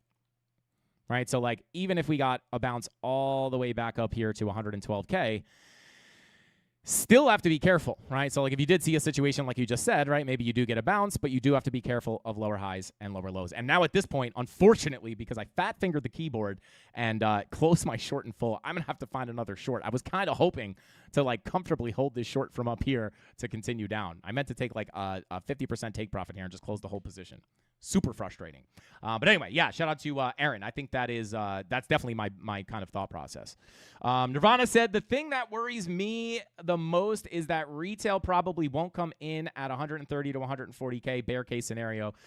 Yeah, shout out to Nirvana, right? It's like, I just don't know what kind of retail euphoria we can see.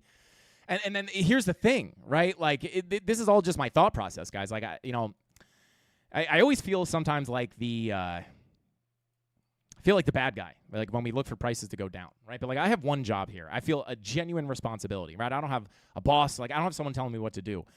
So I have to like have my own morals and my own responsibility. And I feel a serious responsibility to not just give people random hopium. It's not that I want price to go down. And I agree with that, right? Even if we were to get a push up into higher prices, like what's my thought process there? And remember, this is where a lot of people were saying like, oh my God, like if we go into all-time highs, like that's when the bull market will start. Maybe they're right. I just don't know what they base it off of. Like, there's no reality that exists here where I would say this bull market has just started. Like, Bitcoin was $15,000 in 2022. We are now in the six figures, right? Like, this bull market is not just starting. So you have to ask yourself, if we do get that one last push to the upside, it's like, if retail does come in, right? Like, what are we looking at then? Now there's retail euphoria, and people are saying it's going to $1 million, buy the dip, buy the dip. I would be looking at that to be the top anyway. Right? So it's like my base case here was either the top is in or we're going to go out for one more last parabola. Maybe we see alt season and then the top is in anyway. I'm not really looking for this thing to go to 200K. I never did. Right? And I feel like a lot of people get mad when I say that, but it's like, it's just the truth. Right? And like, hopefully it's wrong. Hopefully I'm wrong. Hopefully we do go to like 500K. It'd be nice. But yeah, it's like you get that retail euphoria, which is nice because that's what you would need to.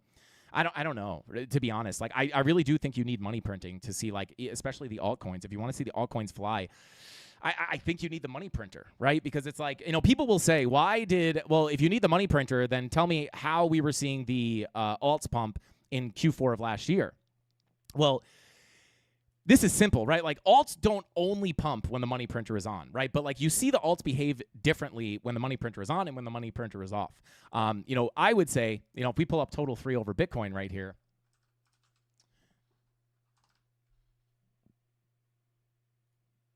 right? Let me just change this. Right? We obviously saw the alts rip in Q4, right? But like this, in my opinion, is more of just like a rotational play, right? It's like Bitcoin gets a big move up, right? And then, we keep pumping. People start pouring their profits. It's more of a rotational alt pump rather than a pump based off of like money printing and actual liquidity being pushed into the markets, right? That's probably why this was a little more muted, right? You could still see the alts rally because I asked myself, it's like, well, then, if we need money printing, it's like we technically saw the alts rip here. Like, what was the case there? Well, it might just be a rotational play, people dumping from their Bitcoin profits into altcoins. But if you pull total 3 back up, right, if you look at something like,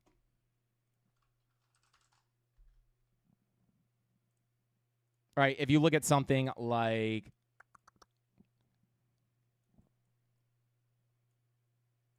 2017, right, the whole bull run is happening and total 3 is just cooking with the market. Why did we not see this happen? Maybe it has to do with the money printing. I don't really know, right? This is all obviously speculative. But I think if we had the money printer on, we would probably see the alts running. Like, I think the big question is, like, how are we seeing Bitcoin march off into a bull market, but the alts are just kind of stagnant, right? They're just, like, stalled out. And it's probably because of the lack of liquidity, right? And by liquidity, I mean liquidity injections by the Fed, the money printer being turned on. If we had the money printer on, right, alts were probably just absolutely ripping with this. It's a little bit of a different situation this cycle. So, but anyway, so shout out to Nirvana. Yeah, if like the retail comes in, right, that would almost make me feel like even more confident that the top is in. It's like, all right, there's the last shot. Now we have euphoria. Now we have the new all-time high. Maybe the money printer's on, maybe it's not. But maybe alts start to get their pump. Everyone's buying meme coins. Buy the dip, buy the dip. Like, I would even be a little bit more confident that the top is in. And my base case has been either the top is in or we're going to go out for one last parabola. But to keep that last parabola open, right, to keep that opportunity for that one last run, one of the big things that we needed to do was to hold this value area. Let me pull it up over here, right? One of the big things we needed to do was hold on top of this value area high. We didn't want to get accepted back into this value. We're now back below the value, and now, like, even the backup support, which is the 50-week moving average, we're back down below. So maybe if we can get back above all that stuff, right, before the end of Q4, maybe we still have the doorway open, right? But even then, I would still be saying, like, I'm still on top watch there. I'm not thinking the bull market's just starting. So anyway, I digress. And we'll keep, I'll keep you guys updated. If there's any new information or I come to a new conclusion, right, like, I'll drop it here for you guys. I don't hold anything back, right? So there you go. Shout out to Thomas, wants to see XRP. Yeah, we could take a look at XRP, no problemo. Thank you for the super chat, brother. I appreciate you. Shout out to Arcan, says, where will you enter a short and how will you know when to enter? Well, shout out to Arcan. First, you find the key level of resistance, and then you have to look for an entry trigger, right? There's many different entry triggers, right? For my scalp long here, the entry trigger was an SFP. So there's always going to be a different entry trigger. It really depends on, what you're looking for at the specific time. We cover that in the premium Discord. I'll give all my preset trade setups, exactly what I'm looking for, daily TA, all that stuff. But yeah, so we'll be looking for that in the premium Discord. But again, right, like the biggest levels of resistance, in my opinion, are going to be these big fib levels, right? From the high all the way to the low. I don't know if we're going to make it all the way back up there. Maybe we can, maybe we can't. And then the other one I would look at is pulled from this lower high to the low, which gives you about 109.6 up to about $112,000, which is also confluent with our previous range. Previous range value area low, right? So like if we did get a big bounce back up, bearish retest, this could be a lower high before a lower low to continue the downtrend. So, yeah, I mean, those are the big levels of resistance. I went over them in the beginning of the stream. If you scrub back, you'll see them more in detail. But, yeah. All right, so let's take a quick look at shout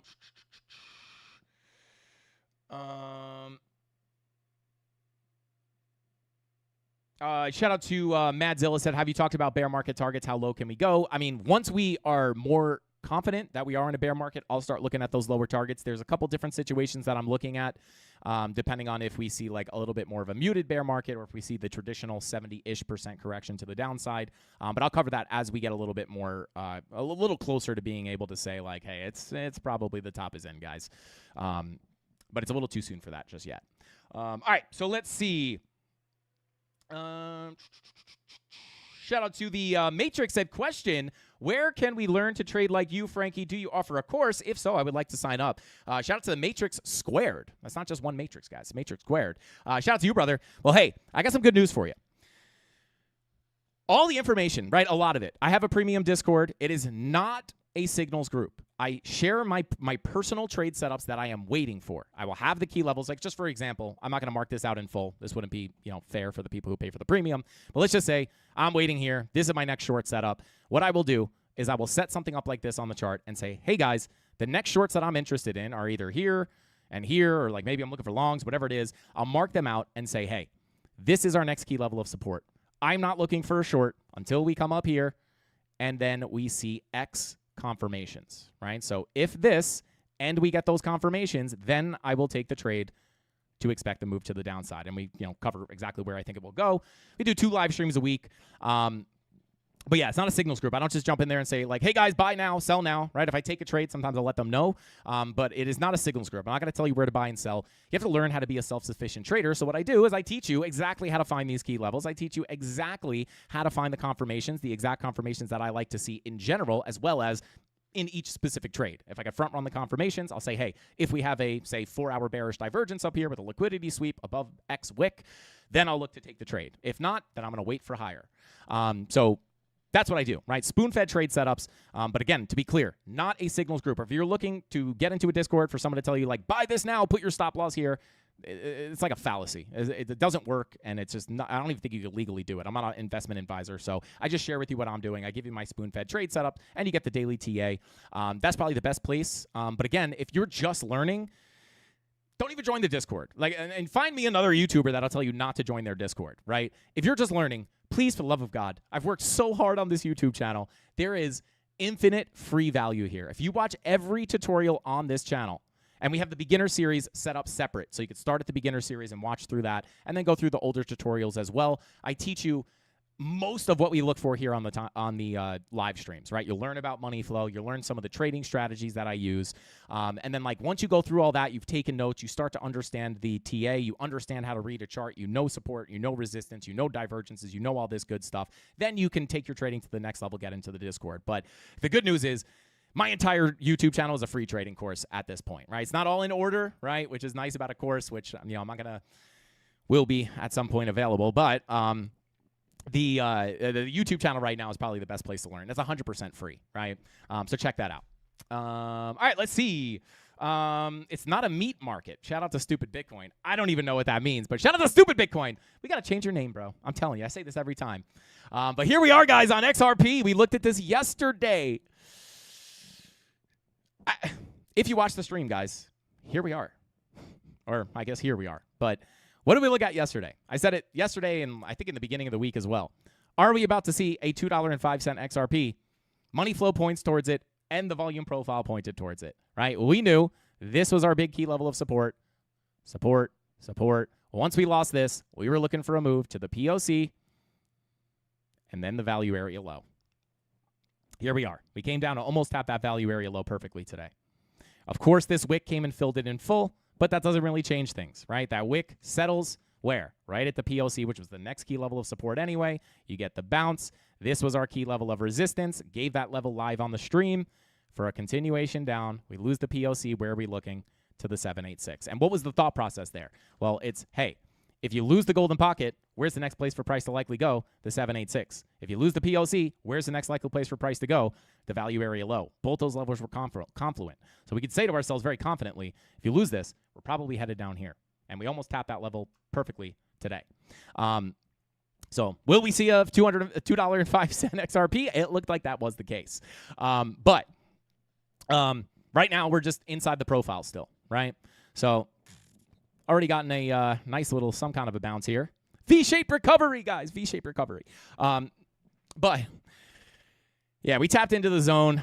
We front ran the value area low and the 786 very slightly. So, I wouldn't be super shocked, right, if we get this daily candle and then the next candle prints and we wind up filling that down to the value area low.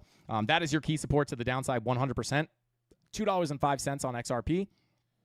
If we continue up your key level of resistance, I'll take this golden pocket off the chart because it's now been ran through. It gave us the support. Now it's no longer there. 786 is still naked, so I'm going to keep this zone down here. $2.05, right? On the way back up, let's pull a fib here. I'm going to pull it from the high to the low. So you do have confluence on the golden pocket and the POC. If we pull it from the lower high, yeah, so I'm just going to mark this out because it kind of covers all your bases. This is your next key level of resistance, right? We knew this was going to be a wall of resistance. We came up, got rejected. Same thing here. If we get the bounce, right? And again, also money flow, right? I don't want to forget that either. Money flow was crossing into the red, right? Which made it very likely that we would break down below this POC at some point and come towards that value area low. Volume profiles will change your life, guys. Like I say that, if you're going to learn one tool, right? If it's Market Cipher B, if it's Fibonacci, obviously I use them all, right? So I would recommend learning them all. But if there's one thing you take away from these live streams or just like anything that you take away from me as a trader, learn volume profiles. I prefer, learn it from me, right? But even if you don't want to learn it from me, go do your own research on volume profiles. It'll change your life. It'll change your life. They're just super high probability. So at this point, if we get a rally to the upside, your next local level of resistance is going to be sitting right here. Fibonacci retracement, POC, confluence, 236 to 244. If we can't get back above that, we could just go ahead and, like I said, fill that wick back down to the value area low at 205, which is your next key level of support. So that's what I would look at on XRP. If you do flip the 786 POC, you're just within your profile still. Value area high sits at 272, right? Maybe we just continue to kind of bing bong around here, right? Maybe we fake out the range low. Almost got the 4-hour SFP there. Maybe you fake out the range low. If we're going to do the whole rotation back through the profile, maybe we come back up here where we can then look for shorts once again. And it's still not until, right, if you're looking for like the big sign of strength on XRP, you got to get above this. And again, like the reason I'm saying this is important is not just because it's resistance, but your money flow. 4-hour money flow in the red. 5-hour money flow just crossed over into the red. So this makes me think lackluster bounces, lower highs, and lower lows. The money flow will indicate the continuation of that trend, just like it did back here. 4-hour money flow crosses red.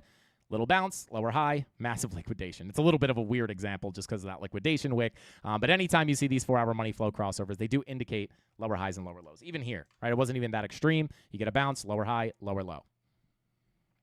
Lower high, lower low. So it'd be the same thing here. If we do get the bounce, like that's why this is such a key level of resistance. The only reason I'm paying a big amount of attention to this is because of the money flow. If I didn't have money flow coming out, right, I would look at this as resistance, but I would probably expect to eventually get above it and continue up if money flow was coming up. We do not have that, right, just to show that, right? We would need this to be the opposite, red wave crossing green. That would give me a good indication that we can get a big move up. And on top of that, you don't really have a ton of confirmation down here. Yeah, you don't really have a 4-hour bull div, no 8-hour bull div. Yeah, like maybe like tiny little 2-hour bull divs, but not really, again, money flows in the red. So if you get above that 786, I would just be looking at this as a range. Value area low 205, POC 240, value area low 272. So that's what I would look at on XRP. It's not until we break above this value area low and flip this value area low to support where I'd be excited for a bigger move up. And that comes in at about 280. So there you go. Shout out to Jennifer, said my cat is enjoying watching you. Shout out to your cat. I wish I had something that I can put in front of the camera to see if he would react. But anyway, all right, let's continue on here. Shout out to Rob the Crypto Snob dropping the tutorial on the volume profiles. Thank you for that, Rob. You guys can click that to learn a little bit more about the volume profiles if you have not learned already enough on the live streams. Shout out to Rob. Thank you for sharing that, brother.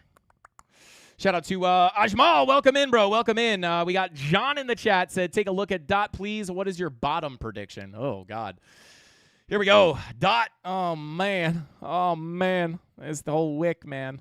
All right. Well, on Polkadot, you are coming into a Fibonacci extension. You've already lost this zone. Your next Fibonacci extension is sitting at 231. Underneath that, the only other thing I can pull, now this gets difficult, right, because I can't look left, right? I just can't look left. There's nothing here. So the only thing I can really look at is Fibonacci extensions. Your next one sits at about 231. Below that, you have $1.97. And then below that, if you're going for a fill the wick situation, 88 cents gets you somewhat close to the bottom of that wick, sitting at 63 cents. So we'll see. It's very hard for me to say on these Fibonacci extensions. Another thing I can do is just pull the full fib, right? I don't love pulling from these big liquidation wicks, but it does still represent price action. The other thing I would probably look at here is this full golden pocket retracement between about $1.69 all the way down to about $1.22. So that would be another zone to look at. But again, it's just very hard, right? If we go into a full-blown bear market, the bottom, I would expect to fill that wick, right? But if we see the cycle extend, right, we're going to bounce off of some arbitrary level here. It's these are the ones that I would look at. And it's kind of a lot, right? And again, that comes in the reason that is because I just can't look left. I can't find all those confluent horizontal levels because we're kind of in no man's land here. So I would watch, for now, I would watch 231 and 197. If you start losing that, I'd look down to the golden pocket at about, call it 170 to about 123. And then if you don't hold this, I'm looking to crack that wick, honestly. But we'll keep you updated. It's just, this is a very difficult situation on Polkadot because I just have no information to look at to the left. But those are the levels I would look at. You can get these marked off on your chart. I can't tell you that oh my God, this one looks super good because I just don't have confluence on any of these levels. They're just all kind of random. So hopefully that helps you out. Probably not the answer you were looking for. Let's see. Shout out to Crypto Pisa said, come on, guys. You know the drill. Smash that like button. Don't forget to smash that like button. If you want the market to pump, guys, smash that dang like button. Let's see. Do you teach how to trade? Shout out to Samuel.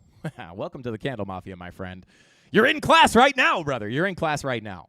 But yes, I do have a premium Discord. And again, my YouTube channel is a free trading course, guys. Free trading course. Before you ever even think about joining my Discord, please watch through the tutorials.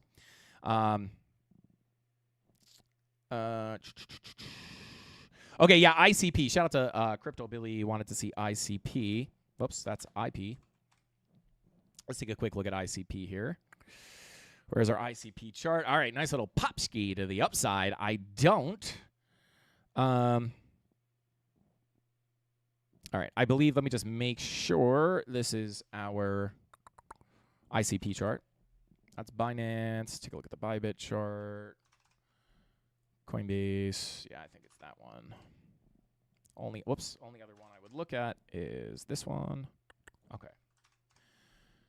So what is this one? All right. So on ICP, let's get our bearings here. All right. Well, shout out to the volume profiles. Deviation below the low. You then got back into your range. First stop, of course, within any volume profile. The magic of the volume profiles, guys. Flip the value area low. Next stop for price is very high probability to be the POC of the range. You get a little turbulence. Once you get above the POC, you can look to come into the value area high. We have now tapped into that value area high at 622, and we are now getting a rejection. So I would just view this through the ranging kind of perspective, right? And there's two ranges that I'll look at with you guys. This is the main range. Value area high, 618. POC, 404. Value area low, 349. Nice recovery on ICP.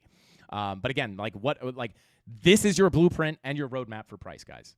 Value area low, POC, value area high. When you get above the high, you're looking for a rejection. If you can't get back out of this, you're looking to go back to the POC, back to the low, right? Now, this is interesting because this is absolutely cooking right now. Let's take a look at the higher time frames. You know, I would still say, right? Now, this is not me saying alt season is coming or anything like that. But I will say, right, like the 3-day money flow and the 4-day money flow on a lot of altcoins looks a bit better. Now, again, and this is not me saying that alt season is here, right? I have to be very clear about that. But just at face value, right, we have a massive red money flow wave. This is, in my opinion, better than just getting a fresh crossover, right? Or having money flow in a big green wave about to cross into the red.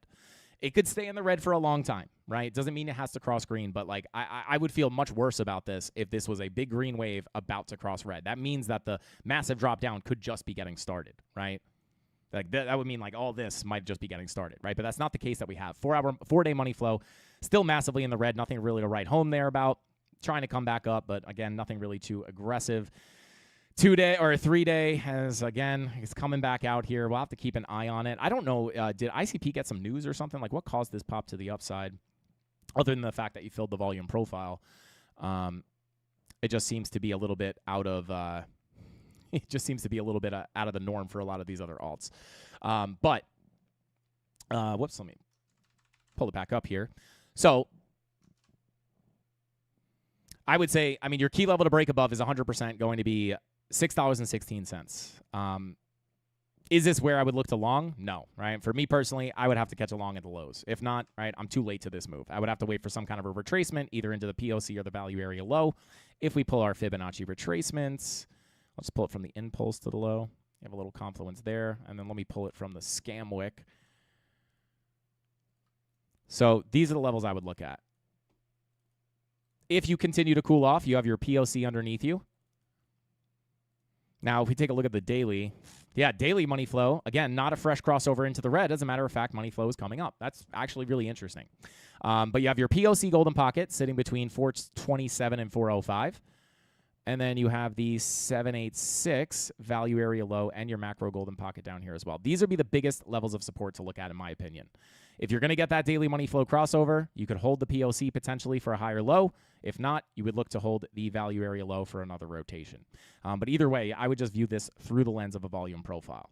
Once you break out of this value area high, you could potentially break into your upper value, which is sitting all the way up here, starting at about 753. All right, but we'll cross that bridge if and when we get there. For now, I would look at these as your next big key levels of support. And you might even be able to separate this a little bit, right? There's your POC golden pocket. Here's your 786 value area low. And then just underneath that, you have this golden pocket. So that's what I would look at on ICP. Very interesting. Nice fly through the profile there. So we'll see. Maybe this money flow continues to come back up. If Bitcoin gets a big bounce, maybe we can get that to continue. Bitcoin's still attempting to come up here. Struggling, but she's trying. She's trying. Come on, Bitcoin. You can do it. All right, there we go. Let's see.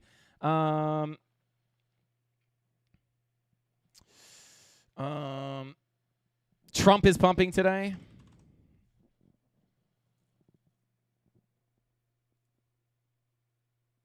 That can't be what you're talking about, is it? Interesting. I'm not seeing a pump on my chart. Maybe you're talking about a different coin. Let's see. Yo, shout out to NSLSA. I don't know how to say that, but he says alt season where it was this cool thing where we had back in the day when BTC yielded liquidation to the Ethereum and subsequently Ethereum yielded liquidation to everything else. RIP. Shout out to I don't know. Yeah, it looks like ICP is just ignoring that for whatever reason. All right, let's see. Let's scroll up and make sure I didn't miss anything.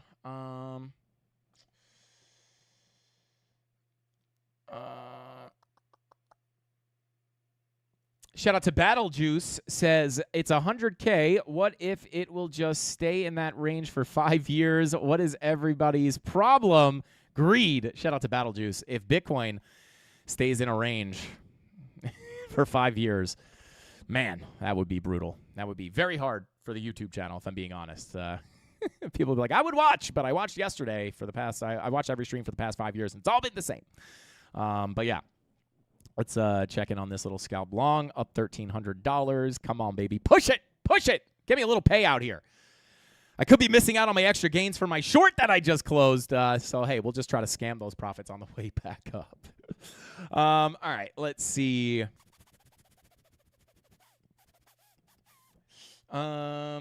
SPX 6900. Let's take a look. SPX. People always ask me to look at this. Let's take a look here. Well, we don't have a ton of price action to look at, but what I can try to do, let me just see where the volume's sitting at here. So that's your major volume profile. Let me pull up the VPVR, take a sip of that black coffee.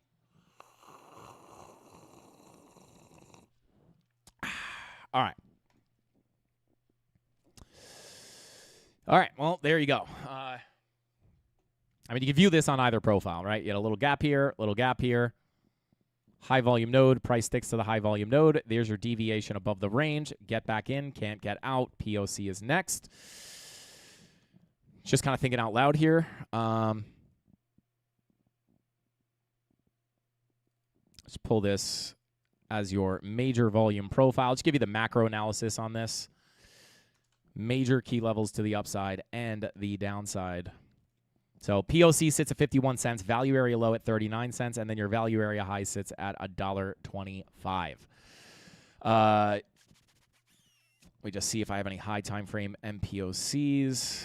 Got a monthly down here. Got a monthly down here. You got a monthly up here. And you got another monthly right there. This is still printing, so that doesn't count. And then let's take a look at the weekly. Okay, weekly MPOC right on the point of control of your range. That is not uncommon, but also very nice. And then you have a weekly MPOC right up here. And then you got another one right over hither. And then I'm sure these dailies are probably all over the place. Or they're not. But you do have a daily MPOC just above you here. And I won't even, I'll just mark out some of these. I'm not going to spend time going over everyone just to save time. Okay, so now I have an idea of where we could have some significant confluence, right? So let's see. If we fill that, and if we fill this entire range, this is going to be massive resistance, but we're not there just yet. Let's pull it from the low to the high. Yeah, 786 we're losing. So yeah, I mean, I would say your next big level of support, if you do continue down, POC, weekly NPOC, sitting right here at about 50 cents. Underneath that, you have this monthly MPOC, value area low. So these are the two biggest levels of support I would look at. Once you lose this value area, I would more likely be looking for a bigger drop down to the monthly MPOC, sitting right here at about 28 cents. But until then, you do have some support down here with your MPOCs and your value area levels. So that's what I would look at. As far as a continuation through this profile, the key levels of resistance I would personally look at: monthly MPOC, golden pocket retracement, bada boom. Pull it from the lower high. Here's another little local level of resistance as well, right? So these would be the two major zones of resistance to the upside, assuming this is a deviation above the range you couldn't get out and you're going to fill the entire range. These are the two biggest levels of resistance I would look at. Number one sits between 76 and 85 cents. Number two sits between 94 and $1.06. And then, of course, your value area high sits up here at $1.24. So if you are going to continue, right, your thought process would be here, traditionally off the volume profiles, get accepted in. We are eventually going to visit the POC and the value area low. So let's see on the lower time frames. Maybe we can get a continued bounce here, 4-hour green dot printing, 15-minute money flow attempting to come up. If we do continue, that's your first level of resistance you're going to run into. Right? And when we look at the higher time frames, such as the 4-hour money flow still in the red, still not looking, it's not as early as Bitcoin, right? Which I do tend to like a little bit more. 8-hour money flow coming out. Yeah, all your money flow is coming out here, so it's hard to take a read off of that. But if you do continue up, that's your first zone. Daily MPOC Fibonacci retracement, and then right here is your second fib retracement / monthly MPOC. So these are the two biggest levels to look at to the upside. If you're going to continue out down through the range, I would expect a rejection from either there or here. Of course, we could just turn around from a super hyper local level, but when you're talking about like the significant areas where I could find confluence, these would be those two big zones. So we'll see what happens. So there is SPX 6900. 69 giggity. Let's see. Shout out to Batty said, do you think we can get a reversal with this fear and greed index? Shout out to Batty. I hope so. I hope so.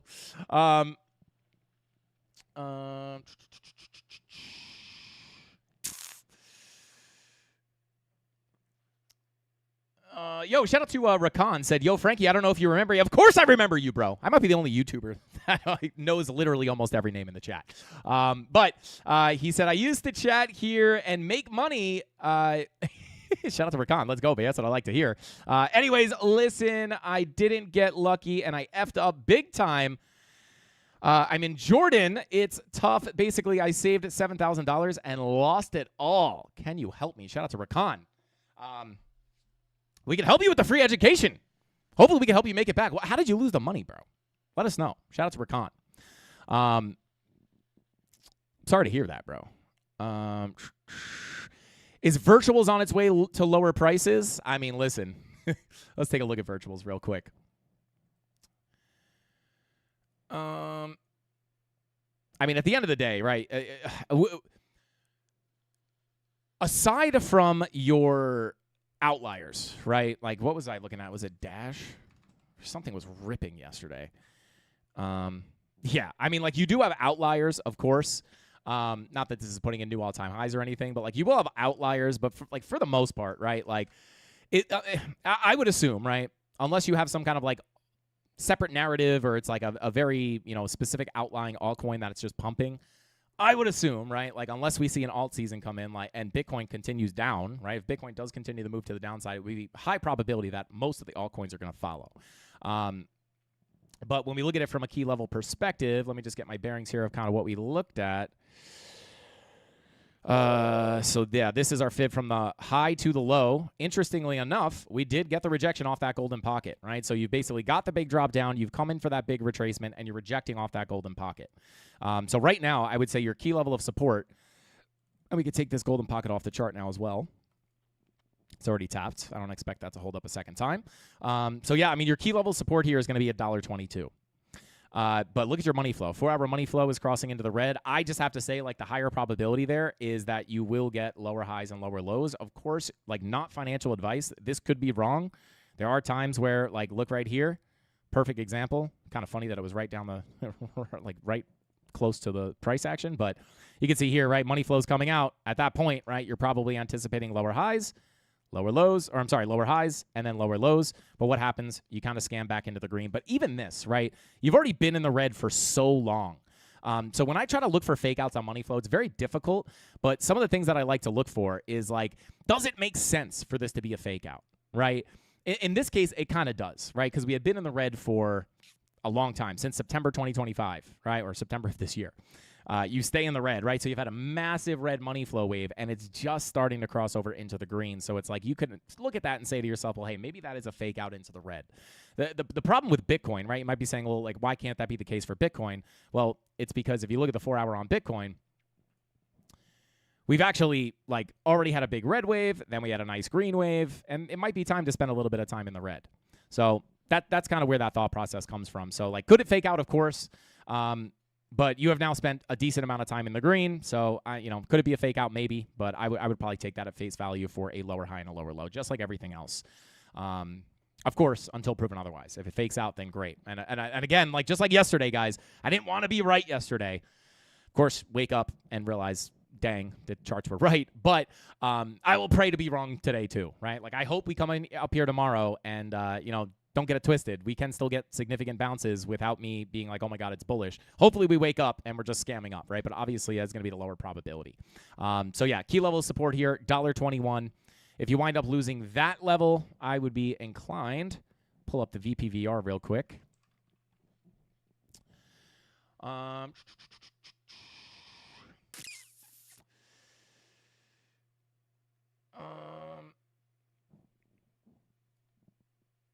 Let's see. So, yeah, I would say probably 98 cents. Like, if you wind up losing these lows, I would be inclined to look for a pretty fast drop to the downside, right? So, your hope here, if we take a look at the daily, money flow has crossed over into the green, which is kind of very interesting, especially with the day, the way Bitcoin looks. But if you're going to hold this money flow in the green, which I would be suspicious of, you did spend a decent amount of time in the red. I guess it is kind of choppy, right? Like you're in the red, try to go in the green, back in the green, back in the red, back in the green. It does look a little choppy, but you could potentially look at this as like one big money flow wave minus the fake outs, right? Because you had consistent lower highs, lower lows, lower highs, lower lows, lower highs, lower lows. Money flows essentially in the red. Maybe it's time to spend some time in the green this time. But regardless, right? Like what you would want to hold here, let me pull from the low to the high. Pull from the impulse to the high. Whoops. So, yeah, I'll give you a big zone, right? Like, you really don't want to lose this, in my opinion, right? Right underneath you. You have the value area low, which is, of course, going to be your, like, tactical key level of support, right? So you can look at it like this, and then you have the 786 down here. Once you lose this 786, I'll be honest, probably looking to come and fill this wick a bit more, right? Because if you're just looking at this, disregarding the wick, you have your low pulled from like the low to the high. You would hope to hold a higher low somewhere in here to continue up, right? And if you have your daily money flow in the green, right? So like that is possible. Once you lose that 786 though, I'm looking to take out these lows, which will bring you down to play around with this wick. And then at that point, right, like you lose the 786, you're also breaking down into this low volume gap. So, yeah, that's what I would look at. Lose this 786 at about 93 cents. I'm looking to probably take out these lows towards about 67 cents. Until then, these are your key levels of support. Let me pull it up on the 4-hour. All right. You're hoping. I hate this wick, man. This wick just makes it so hard to look at. All right. You're hoping to hold on top of here for an eventual fill of the volume profile. Wicks into the 786 are okay, but once you lose this, I'm not feeling as good, right? So there you go. But right now, you're just within your range. Value area high, 205. POC sitting at $1.46. And then your value area low sits at $1.21.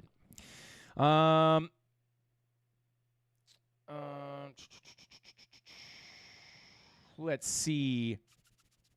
Got in late. Did we cover Hosky's redhead stepchild Cardano? Yeah, yo. It's crazy. We could take a look at Cardano, no problem. Oh, man. Oh, Bitcoin trying to push. Bitcoin trying to push, baby. Trying to push. Come on. Come on. Give it to us. Give it to us. You got to make me feel better about closing my long and full. Almost up 2K on this. 1,800. Come on. Keep going. Keep going, baby. Pump it. All right. Let's take a look at Cardano. Everybody's favorite altcoin. Shout out to Alex Becker, bro. He's so funny with that. All right. Let's take a look here. Funny enough, guys, Cardano is probably my most commonly asked about altcoin from like my normie friends and family. What about Cardano, man? Isn't that one supposed to do good? Supposed to. But anyway, all right. So obviously yesterday, guys, we looked at our next key level. All right, what was yesterday? Yesterday was Monday. I think we were already pretty close to this value area high. It was the 3rd.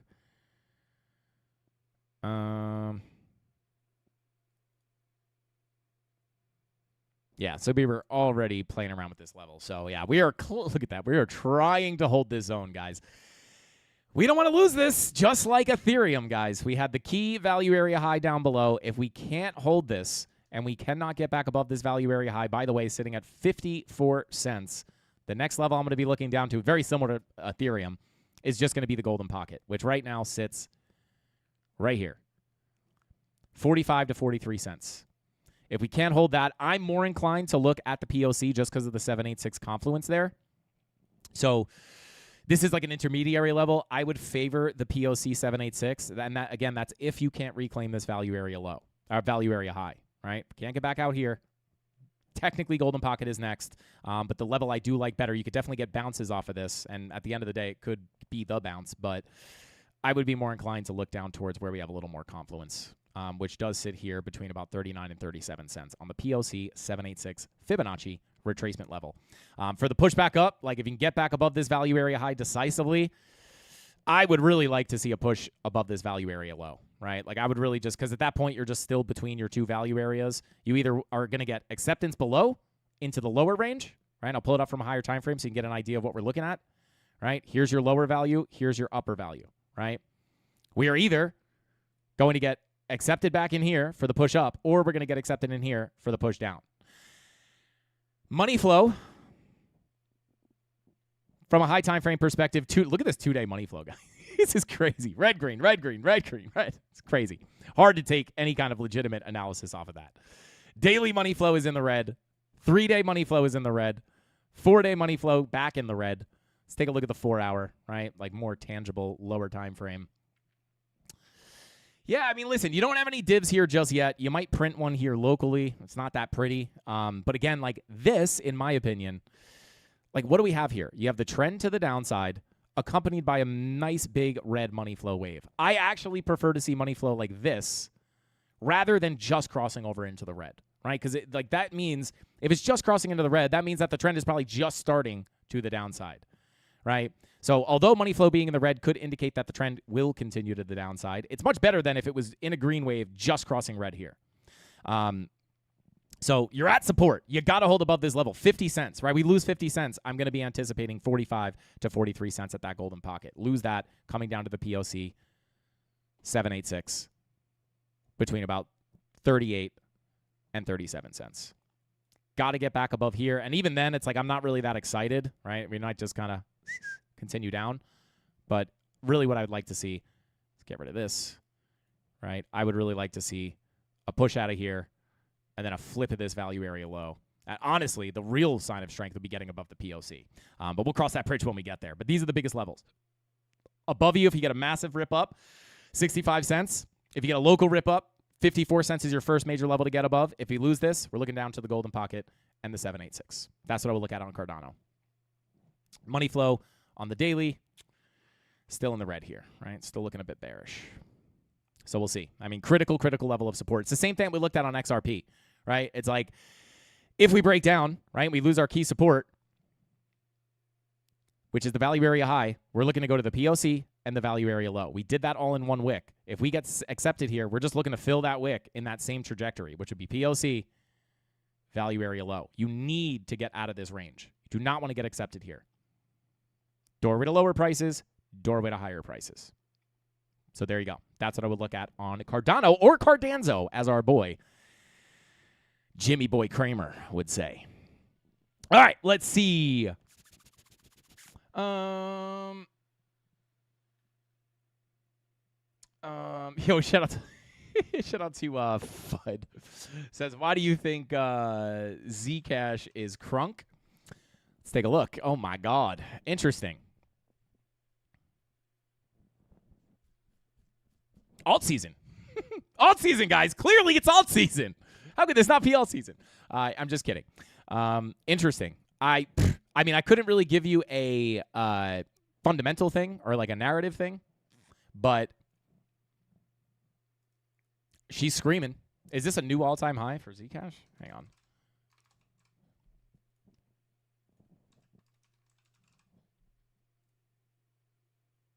Looks like it. So I'll just pull some levels here for you guys. Just targets to the upside at this point. Oh, there you are. You're pushing right into your next Fibonacci zone. Wild. So between 455 and 490, this is your next resistance zone. We already got above the golden pocket 786. That would have been the first level, right? That would be a potential lower high for a lower low. You've now broken above that, right? You got a little rejection, but once you get above that, lower high is invalidated, and you look for higher prices, which is always going to be the Fibonacci extensions, which sits right here. 405. Second one sits at 418. Third one sits at 590. This is your next resistance, right? Maybe you play around there. If you do cool off, let me hide the 786 in the golden pocket because it's already tapped. Above that, you have your next zone sitting up here at 823 and 946. But right now, you are approaching resistance. VWAP cooling off, looking for a weekly red dot here as well on Zcash. So that red dot prints might be the area to pull back in, right? But you could even push in a little bit more, right? But this is definitely resistance. If we can get above that, I'll be looking to come up here between about 820 and 950. For the moves to the downside, if we get a push down, where would we be looking? Let me pull this from the low.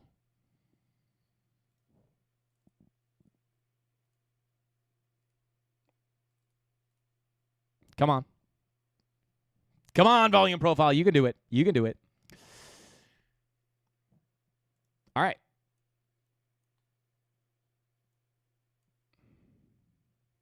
Okay. Well, look at that volume profile, guys. I don't know what's going on here. Interesting. The heck is going on here?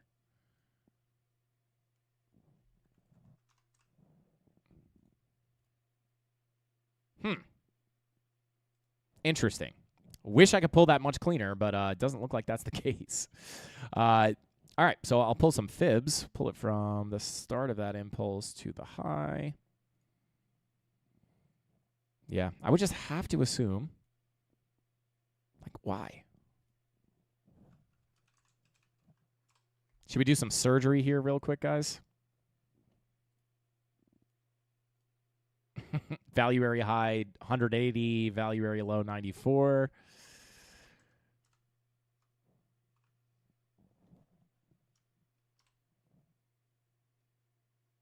All right, so this is not really the way you want to do it, but I am just curious to see where that value area high would be around. It's very likely to be similar here on MEXC, but either way, you have your golden pocket retracement, right? So the only thing I really find you here to the downside is going to be this golden pocket sitting between, call it 180 to 208, and then you have your 786. Whoops. You have your 786 sitting down here, which would be confluent with your anchored VWAP if you can come up there. If you do get down there, right? So this is your next big key levels of support. If you do go for a retracement, this is where I would look for the bounces. Weekly money flow coming up nicely. 6-day money flow coming up.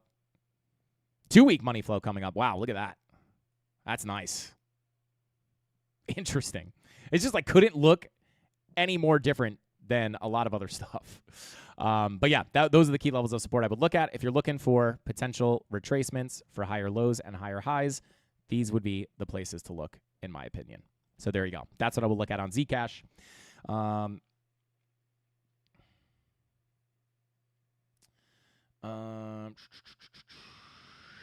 Yeah, shout out to I'm just gonna call you N Salsa because I don't know how to say your name there, but some alts just do what they do. Yeah, that's what I mean. Like you're gonna have outliers, of course, but yeah, this is definitely an outlier for sure. Like take a look at Cardano, right? Like weekly money flow, 2-week money flow, not looking anywhere close to that. I mean, it's trying to trend up, right? It's generally trending up, but it's crossing into the red locally. Weekly money flow is coming out, so it just looks a lot different than everything else. It's a really interesting scenario that we're in here, guys. Talk about throwing a wrench in the cycle. Oh, and the big dump on Bitcoin. Oh, my God, guys. Oh, my God. Rejecting, oh, man, the daily and the weekly MPOCs. This is really the place we got to get above. We got to get above these. If we can't get above that daily and weekly MPOC, we already wicked it. We've wicked it. Come on. We got to get above these. If we can't get above, I mean, the nice thing is you flipped the daily and the weekly horizontal, but you're now, you got to flip this daily and weekly MPOC for the bigger move up. Shout out to Erica. Thank you for gifting that Frankie Candles membership. Let's go, baby. Shout out to Erica. Who got it? Shout out to Musica. You now have a membership here. Drop those, drop the GSPs. Drop the dogs in the chat if you have the memberships, guys. Let's see. Shout out to Aussie. Said, the further you zoom out on BTC, the more bullish it looks. Yeah. I mean, that's what they always say, right? When in doubt, zoom out. Just take a look here at the Bitstamp chart, right? It's like you zoom out enough, right? Like this chart goes up and to the right, which for what seems like forever. So, even if I pull up the cycle chart here, I was trying to, just kind of gauge, if this did just play out very similarly, what you could do here is, again, I'm not expecting that it would have to play out like this. But, if you just pull this, well, let's pull it from the high into the next cycle, right? No, it's not going to work because actually, no, I'll keep it there. Whoops. Oh, no, what's happening?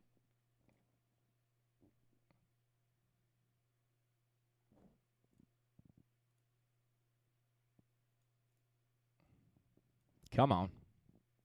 There we go, right?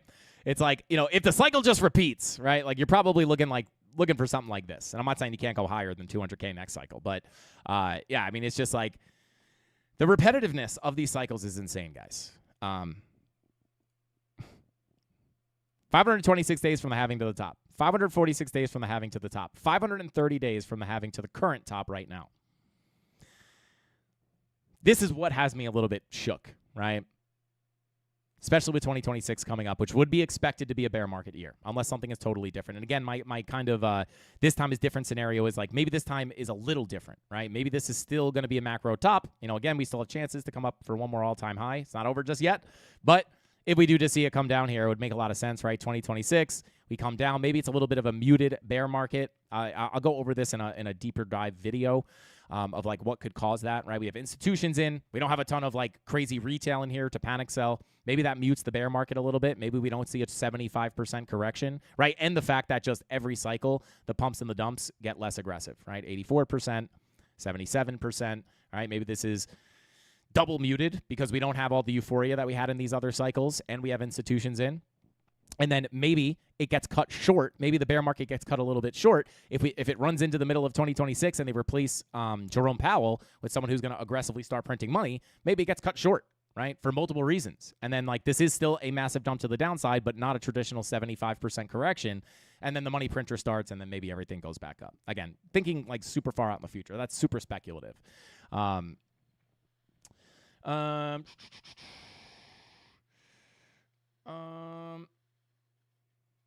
They also said 2025 would be extremely bullish for altcoins, but they got cooked instead. Yeah, shout out to Henry. Yeah, I mean, at the end of the day, again, it's like there's so much stuff that goes into this, right? I think there's a lot of people out there that just look for things to just repeat because they've happened in the past, which is, of course, part of analysis, right? You could argue that is what analysis is. It's like viewing previous patterns and looking for them to repeat. It's never 100%. But, it's almost like, if October, like another thing is like October, right? October closed red, right? October though, it's October. We have to go up, right? And like I always think to myself, like, sure, right? Is October typically a bullish month? Yes. But if the charts look super bearish, I'm not just going to hold on to the fact that it's October and we have to go up, right? If the charts look bearish, the charts are bearish. So, it's just like, I think a lot of people just look for things to repeat because they're just looking for them to repeat for no reason. Regardless of the macro situation, regardless of the chart, regardless of the context, they just look at like, oh, it's October, we have to go up, right? Like with no further analysis, right? But if one October looks a little different, like, to be honest with you guys, right? Like, where's October start, right? October, it was almost only shorts that we took. We took one long in October, riding into new all-time highs. We then shorted the all-time high all the way down, and then took another short here, right? So, like, I took way more shorts in October than longs, and it was obviously the right decision, right? I wasn't just, like, scared to short because it was October. I wasn't scared to short because it was October. I just stick to the plan. I stick to the charts. I don't care what month it is. I don't care what's going on, right? If the chart says down, that's what I'm making my decisions off of. And like, someone who doesn't have a lot of experience might say like, oh, this guy's an idiot. Why is he shorting in October? Doesn't he understand it's October? Everyone's saying it's the new fad, right? And it's like, no, like I just don't care, right? I'm always going to trade the charts. Shout out to Kay, says October started green and ended red. November starts red and ends green. Shout out to Kay. I hope so. Is November supposed to be super bearish? Hopefully. But again, here's the thing. Even if November was supposed to be a super bearish month, if the charts looked really bullish, I would say, hey, probably not, right? But the charts don't look super bullish right now. And again, some people might say, like, if we come on the charts tomorrow and we have a massive bounce into new all-time highs, which I don't expect, right? But let's just say we did. People would say, like, oh, see, the charts don't work. And it's like, yeah, not 100% of the time, right? There's still nothing here on the charts that's saying massive push to all-time highs. Doesn't mean it's impossible. Anything can happen on the charts. Random stuff happens. We get a black swan event. Maybe we get some crazy bullish news, and this thing just sends it. Who knows, right? And again, by bullish news, I don't mean news that we're expecting. It would have to be something totally unpredictable, right? It would have to shock the market. Shout out to Lord Bra said, from all this move of BTC, I opened one trade and lost $1,000. Shout out to Lord Bra. Well, hopefully you were stopped out for $1,000 and not liquidated, because then you can at least say, I stuck to my plan. I took a trade. It was wrong. That's okay. I'll be back to fight tomorrow. But if you didn't set a stop loss and you got liquidated and blew up your account, you can then at least take that as a lesson and understand, like, hey, this is why I should use risk management. But don't feel too bad, Lord Bra. If you didn't use a stop loss, take this as a learning lesson. I know it sucks, but take a look at Render. Shout out to Aaron. Yeah, we can take a look at Render. No problemo. I'm wishing for Moonvember for my birthday on the 10th. Hey, shout out to Aussie. Happy birthday. All right, let's take a look at Render real quick.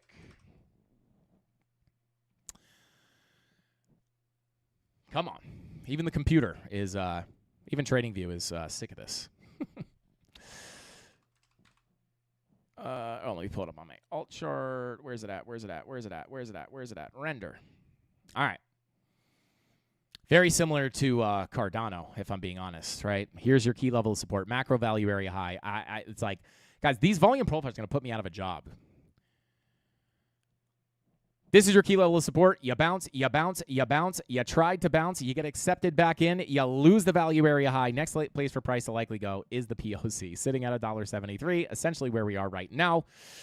So, yeah, I mean, that is the context, right? If we zoom out more, here's your lower value. You have two upper ranges. Your main upper range starts at about 425. Your lower kind of mini range starts at about 317. But at this point, we're below the value area high. So we can take that blue box off. Actually, we should probably just turn it to purple. But yeah, I mean, this is your key level, $1.73. If we bounce here, your key level of resistance is just simply going to be that value area high. If you can't get out of here and money flow continues out, you would look for lower highs and lower lows. Lose the POC, you're looking down to the value area low at $1.24. Pretty simple. I don't want to overcomplicate that. Value area low at $1.24, POC $1.73, value area high $2.23. If you break out of this, right? Well, I'll actually grab this. Where's this fib pulled from? Yeah. So your full fib retracement. Did we get that? We did. Literally bounced directly into that golden pocket, lower high, lower low. So I'll take this off, and I will pull a new retracement from this. Come on down to a lower time frame. Pull it from the lower high to the lower low. It doesn't really give you any confluence. So locally, value area high, golden pocket 786 retracement between 213 and 224 are going to be your biggest levels of resistance. If you get the bounce here, I'd be careful of the lower high here before continuing down through the profile. If you can get above it, your next goal is to push all the way up here to 311. Flip it to support, right? Like the reason I'm not putting like a lot of importance on the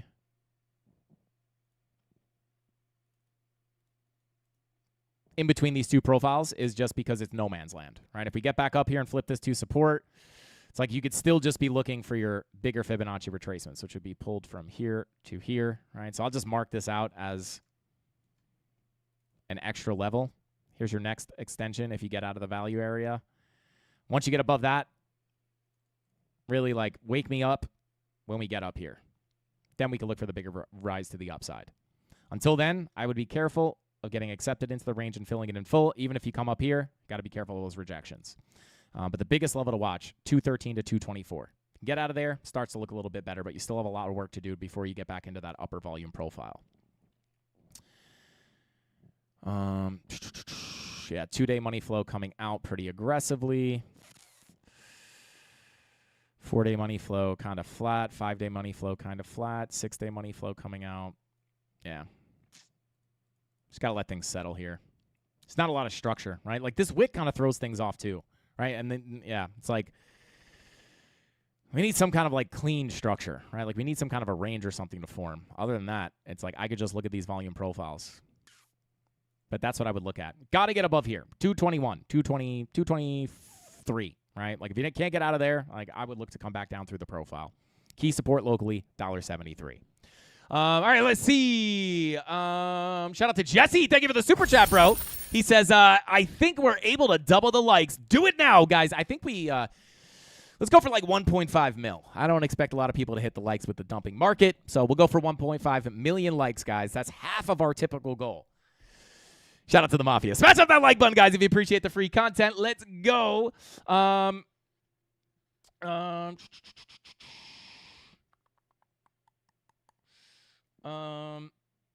Yo, shout out to Vegas Claw. It's just like people making connections in chat. No way, you're from North Carolina? What part? Shout out to Vegas Claw. Oh,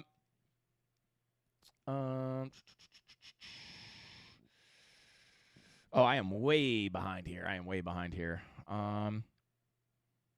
Full moon is on. Shout out to Lucia, said full moon is on. Send it.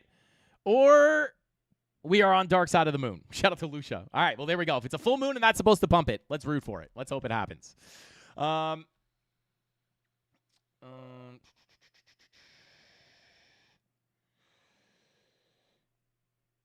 out to Hamid. What is going on, man? Welcome in. Anyone from Utah?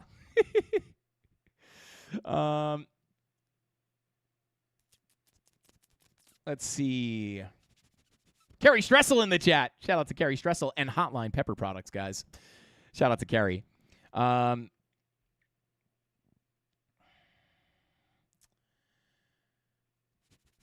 make sure I didn't miss anything. I've kind of been just dove into the charts here. I love me some Arrow. Hella volatile, but a promising project. We could take a look at Arrow.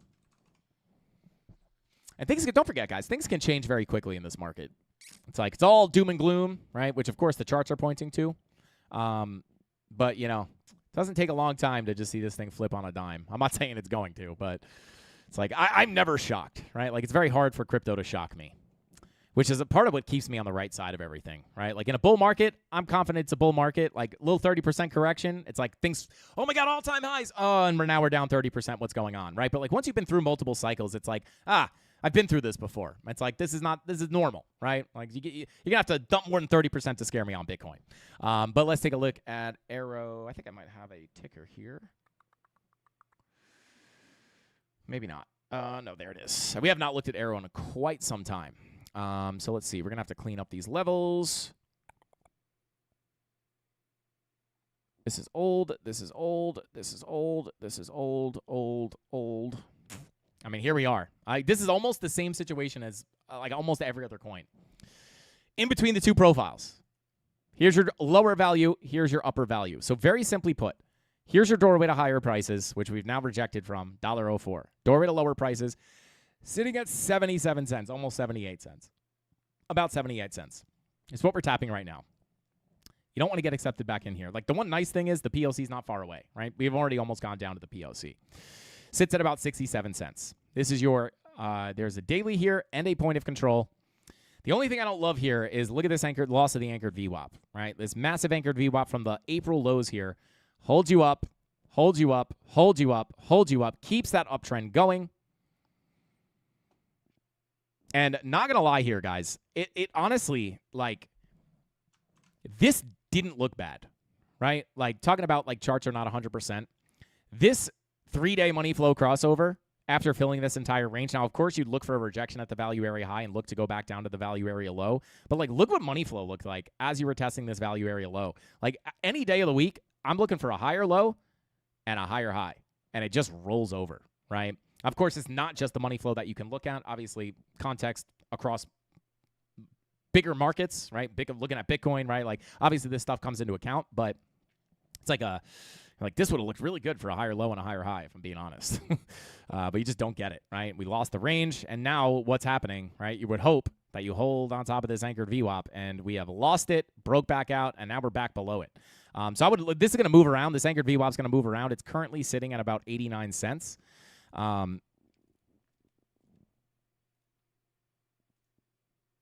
Yeah, so I would watch this. Actually, I'll keep this upper anchored VWAP open. So yeah, like 89 cents. Like, this is just like a general level you would want to get above. We're now back down below it. That is more bearish. If we cannot reclaim this anchored VWAP, it could indicate, right? You hold on top of it. Your macro trend continues. Once you lose it and can't get back above it, that could indicate a bigger downtrend to come. Now, your 3-day money flow is now back in the red with your VWAP coming down. So I would say money flow is coming out on the 3-day. Money flow is coming up on the 4-day, which is, always a big fan of just confusing signals there. 5-day money flow is in the red. 6-day money flow crossed over into the red, and then your weekly is kind of flat. So money flow is still kind of hard to take a clean signal off of with how choppy it's been. But I would say at face value, more of it is coming out than coming up. So you're at support. If you can hold this, you got to get above the anchored VWAP at 88 cents. If you can flip that to support, I'll just take that anchored VWAP off here. Whoops. If you can get above that, I would simply look to come into your value area low at $1.03. And then again, this is your doorway to higher prices. Doorway to higher prices. All right, so it's not until we really get back in there that I'll feel really good. And then this is your doorway to lower prices. So definitely don't want to lose this, and you definitely want to get above there if I'm being simple about it. And you do have a golden pocket. Your full golden pocket 786 of this entire move is sitting up there as well. So intermediary 88-cent level resistance. But for the most part, even if you get a bounce here, be careful of rejections for lower highs and lower lows. And, of course, eventually would look to get accepted into that range. If we just dump down here right now, PLC sits at 67 cents. So there you go. All right, let's jump back in the chat here real quick. I forgot we went live early today, guys. I totally forgot that. All right, let's see. Shout out to Creighton C. Thank you for the super chat, brother. He said, the man gave free setups to short 125K, 115K, level-to-level trades, warned about the correction, possible bear market, 900 watching, 469 likes. You need to smash that like button. He's helping you for free. Shout out to Creighton Z. Let's go. Let's go. Appreciate you, Creighton. Thank you for the super chat, bro. And smash up that like button, guys. That's the 469 is nowhere near 1.6 million.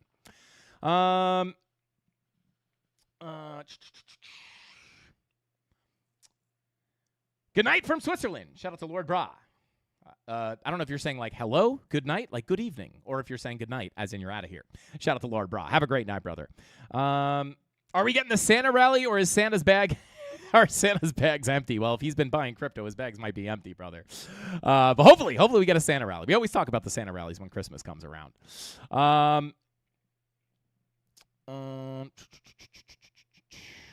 Shout out to Tales of Mystery. Said, how did you catch the long with all those 1-hour wicks? Please go into detail. So for the Bitcoin long, which I'm still alive here.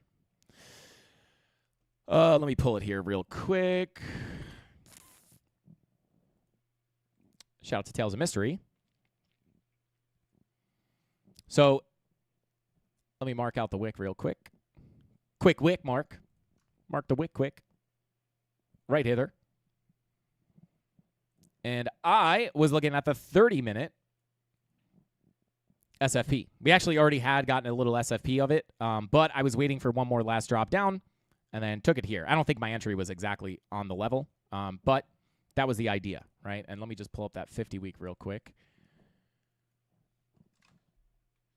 You know, I'd be super happy if we could make it back up to that 50-week. Again, this is not like I longed the bottom, guys, because I think it's going up. I would not be shocked if I get stopped out of this. But that was what I was looking for. And again, if we get above that, I could start targeting higher prices. But that's what it was, right? Little 30-minute SFP. I was looking to take out this low one more time, sweep it, close the candle above, simple SFP confirmation, which gives me super, even though it's a little bit of a knife catch, a little lower probability, it does give me a very, very nice risk to reward. Low probability doesn't always equal high risk, right? Low probability, but also low risk. So there you go, right? Pretty simple. Just simple SFP. Wick down below, closure above. And, of course, we did get the first SFP, but I was waiting for that second drop down. Little SFP, take it. And again, I would not be surprised, especially unless we can get back above this daily and weekly MPOC and push up to there. I would not be surprised if this stops out. Shout out to Tales of Mystery. Hopefully that answers your question. Shout out to DeGeneri. Said, crypto YouTubers have the highest like-to-view ratio in general, FYI, and that's a great ratio. Shout out to DeGenero. I appreciate that, bro. Tony D does a lot of analysis on the analytics on the back end, and I don't push the likes as much as I used to. I kind of used to say it all the time, and to be honest, it just gets exhausting. But yeah, we used to get when I push them, we could get them pretty close to the views. Let's get our likes to viewers. Let's get our likes even to the viewers. Let's go. ETH dumping. Okay. All right. Oh, I don't know if I'd say it was. I mean, it depends on the perspective, right? I guess if you're looking at like a 1 minute time frame, I guess that those look like a dump. But yeah, it doesn't really change the longer term analysis. Key level of support. We lose this, guys. I want to be looking much lower. If we do get the bounce, biggest level of resistance on ETH, 35.30. Oh man, I hate it, guys. I hate when it goes down. I really do. So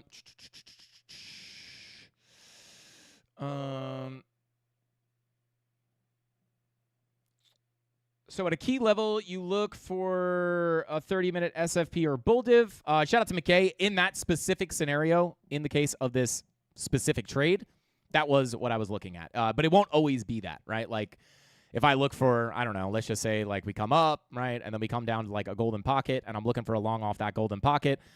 In this case, right, I'm probably not looking for an SFP. I'll be looking for other types of confirmation. So the confirmations depend on the context of the trade, right? There's not just like one thing that just tells you to take the trade, right? It's not just like, if that were the case, right, I would just look at green and red dots, like green dot long it, right? So that is, everything is much different, right? And like even my short from 114K, like even this was like such a, not arbitrary, such a peculiar way of entering, right? And like this, I'm looking at order flow to literally get in right before the drop to the downside.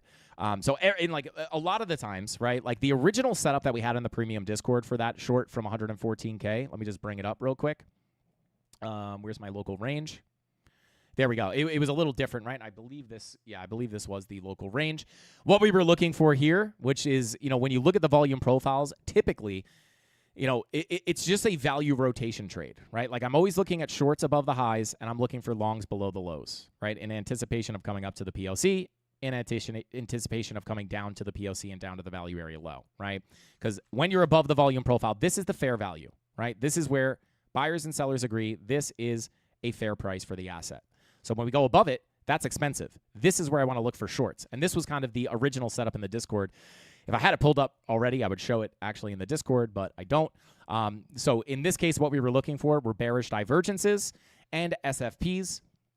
We wound up getting both of those confirmations. You have the higher highs on your price action, lower highs on your momentum waves. I think the exact divergence I was looking for here was the 30-minute. Not that a 45-minute's not valid, but higher highs, lower highs, get the drop to the downside. You also got the SFP, and then you look to get the drop back down into the range. But again, this was a slightly different range at the time, so the context is a little different, but pretty much I think the value area high was, let me actually see.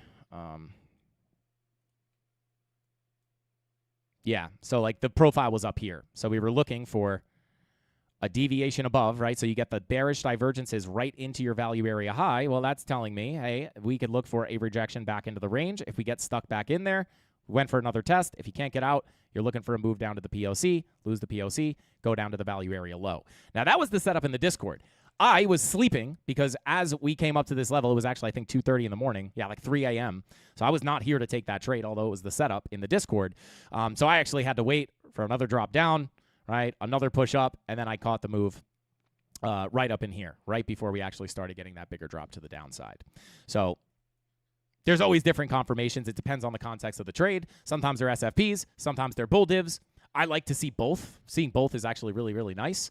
So it really depends. There's never just like one thing that I'm looking at, like, oh, hit that key level and see this one single thing every single time, take a trade. Not necessarily. If there was one thing I like to see at key levels that I'm always looking for, it's divergences.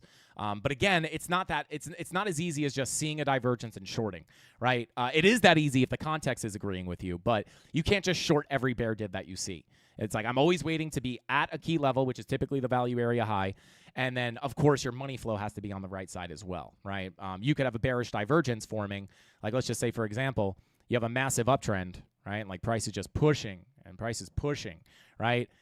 You might get a bearish divergence with a high and then a higher high, right? You might have a bear div, but if your money flow is cooking into the green, you're probably going to get a correction off that bearish divergence, but chances are it's probably just going to continue up. But what you really need to see is you need to see everything align. You want to come up to a key level of resistance in a simple theory manner, right? You have your key level set on the chart, preferably multiple levels of confluence. That's a high probability area to get a reaction from, right? So then I'm saying, hey, here's my key level. If price comes up here and I see a 30-minute bearish divergence and my money flow, let's say that's the zero line, and my money flow is in a green wave looking to cross over into the red, well, now I have key level tapped, bearish confirmation confirmed, money flow, meaning the direction of the trend is likely to continue down because that money flow crosses into the red. Now I have like three things to look at, right? But the entry trigger here is oftentimes, I always like to see divergences, but sometimes if we have liquidity, we're looking for an SFP. Usually they're very specific. But oftentimes, you're going to, even if you have an SFP, we call this like a CandleMafia trifecta setup where you have a key level tapped, bearish divergences, and an SFP with money flow coming out, right? Like that is typically a very nice trade to take. That is not what I had on the trade I'm holding right now, to be very clear. It's why I'm not going to be surprised if I get stopped out of that. But more often than not, if you do have those confirmations, you are going to see a pretty nice move to the upside. And of course, you did get on that setup that I just brought up, right? Here is your SFP wick. Actually, let's get that exact. Hard to say. I don't know which one is higher here. Is this one? Yeah, they're pretty much exactly equal there. But what are we looking for here? There's the wick that we're looking for on the SFP. And again, I'll just hide this, right? Like a little education for the Mafia. A little freebie for the Mafia that stuck around to the end of the stream. Let me just pull the same range that we were looking at, right? So the range at the time looked something like this, right? So there's your volume profile.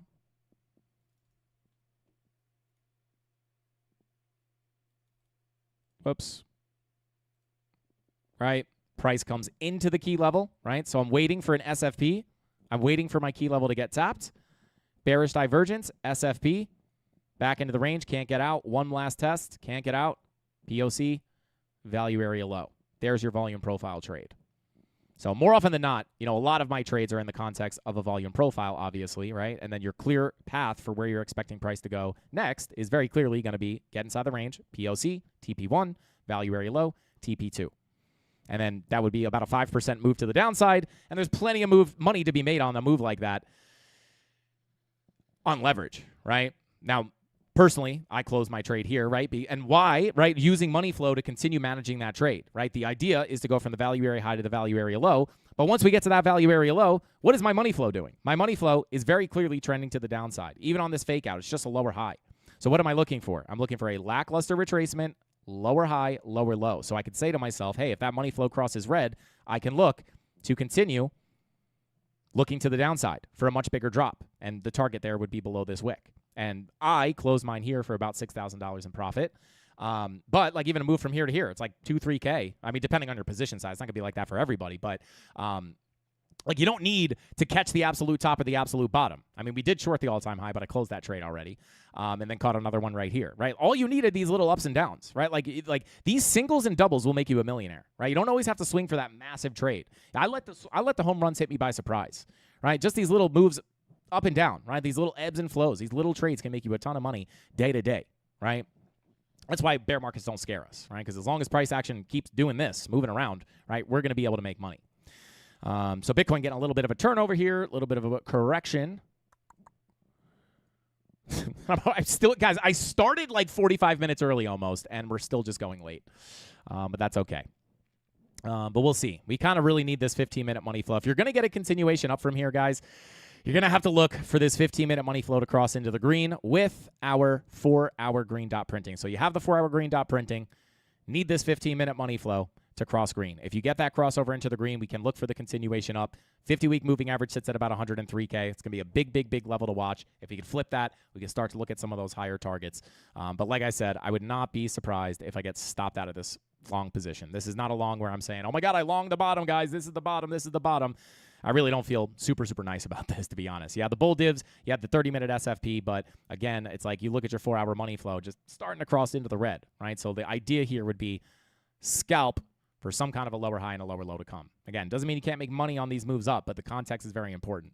And that's even if we do push up, right? I might just stop out from here. So there you go, guys. But let's see here. Love it, boss. Shout out to Jedi Skirk. Come on, baby. Welcome in, bro. Welcome in. How much margin do you use on each trade? It varies, Kay. But you don't need as much margin as you would think, right? It's not like...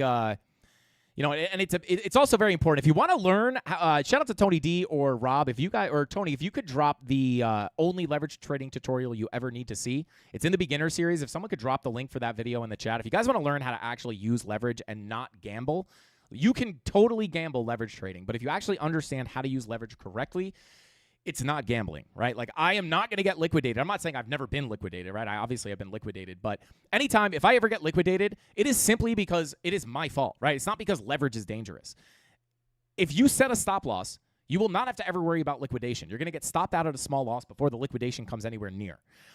So it depends. The margin depends on each individual trade, the account, etc.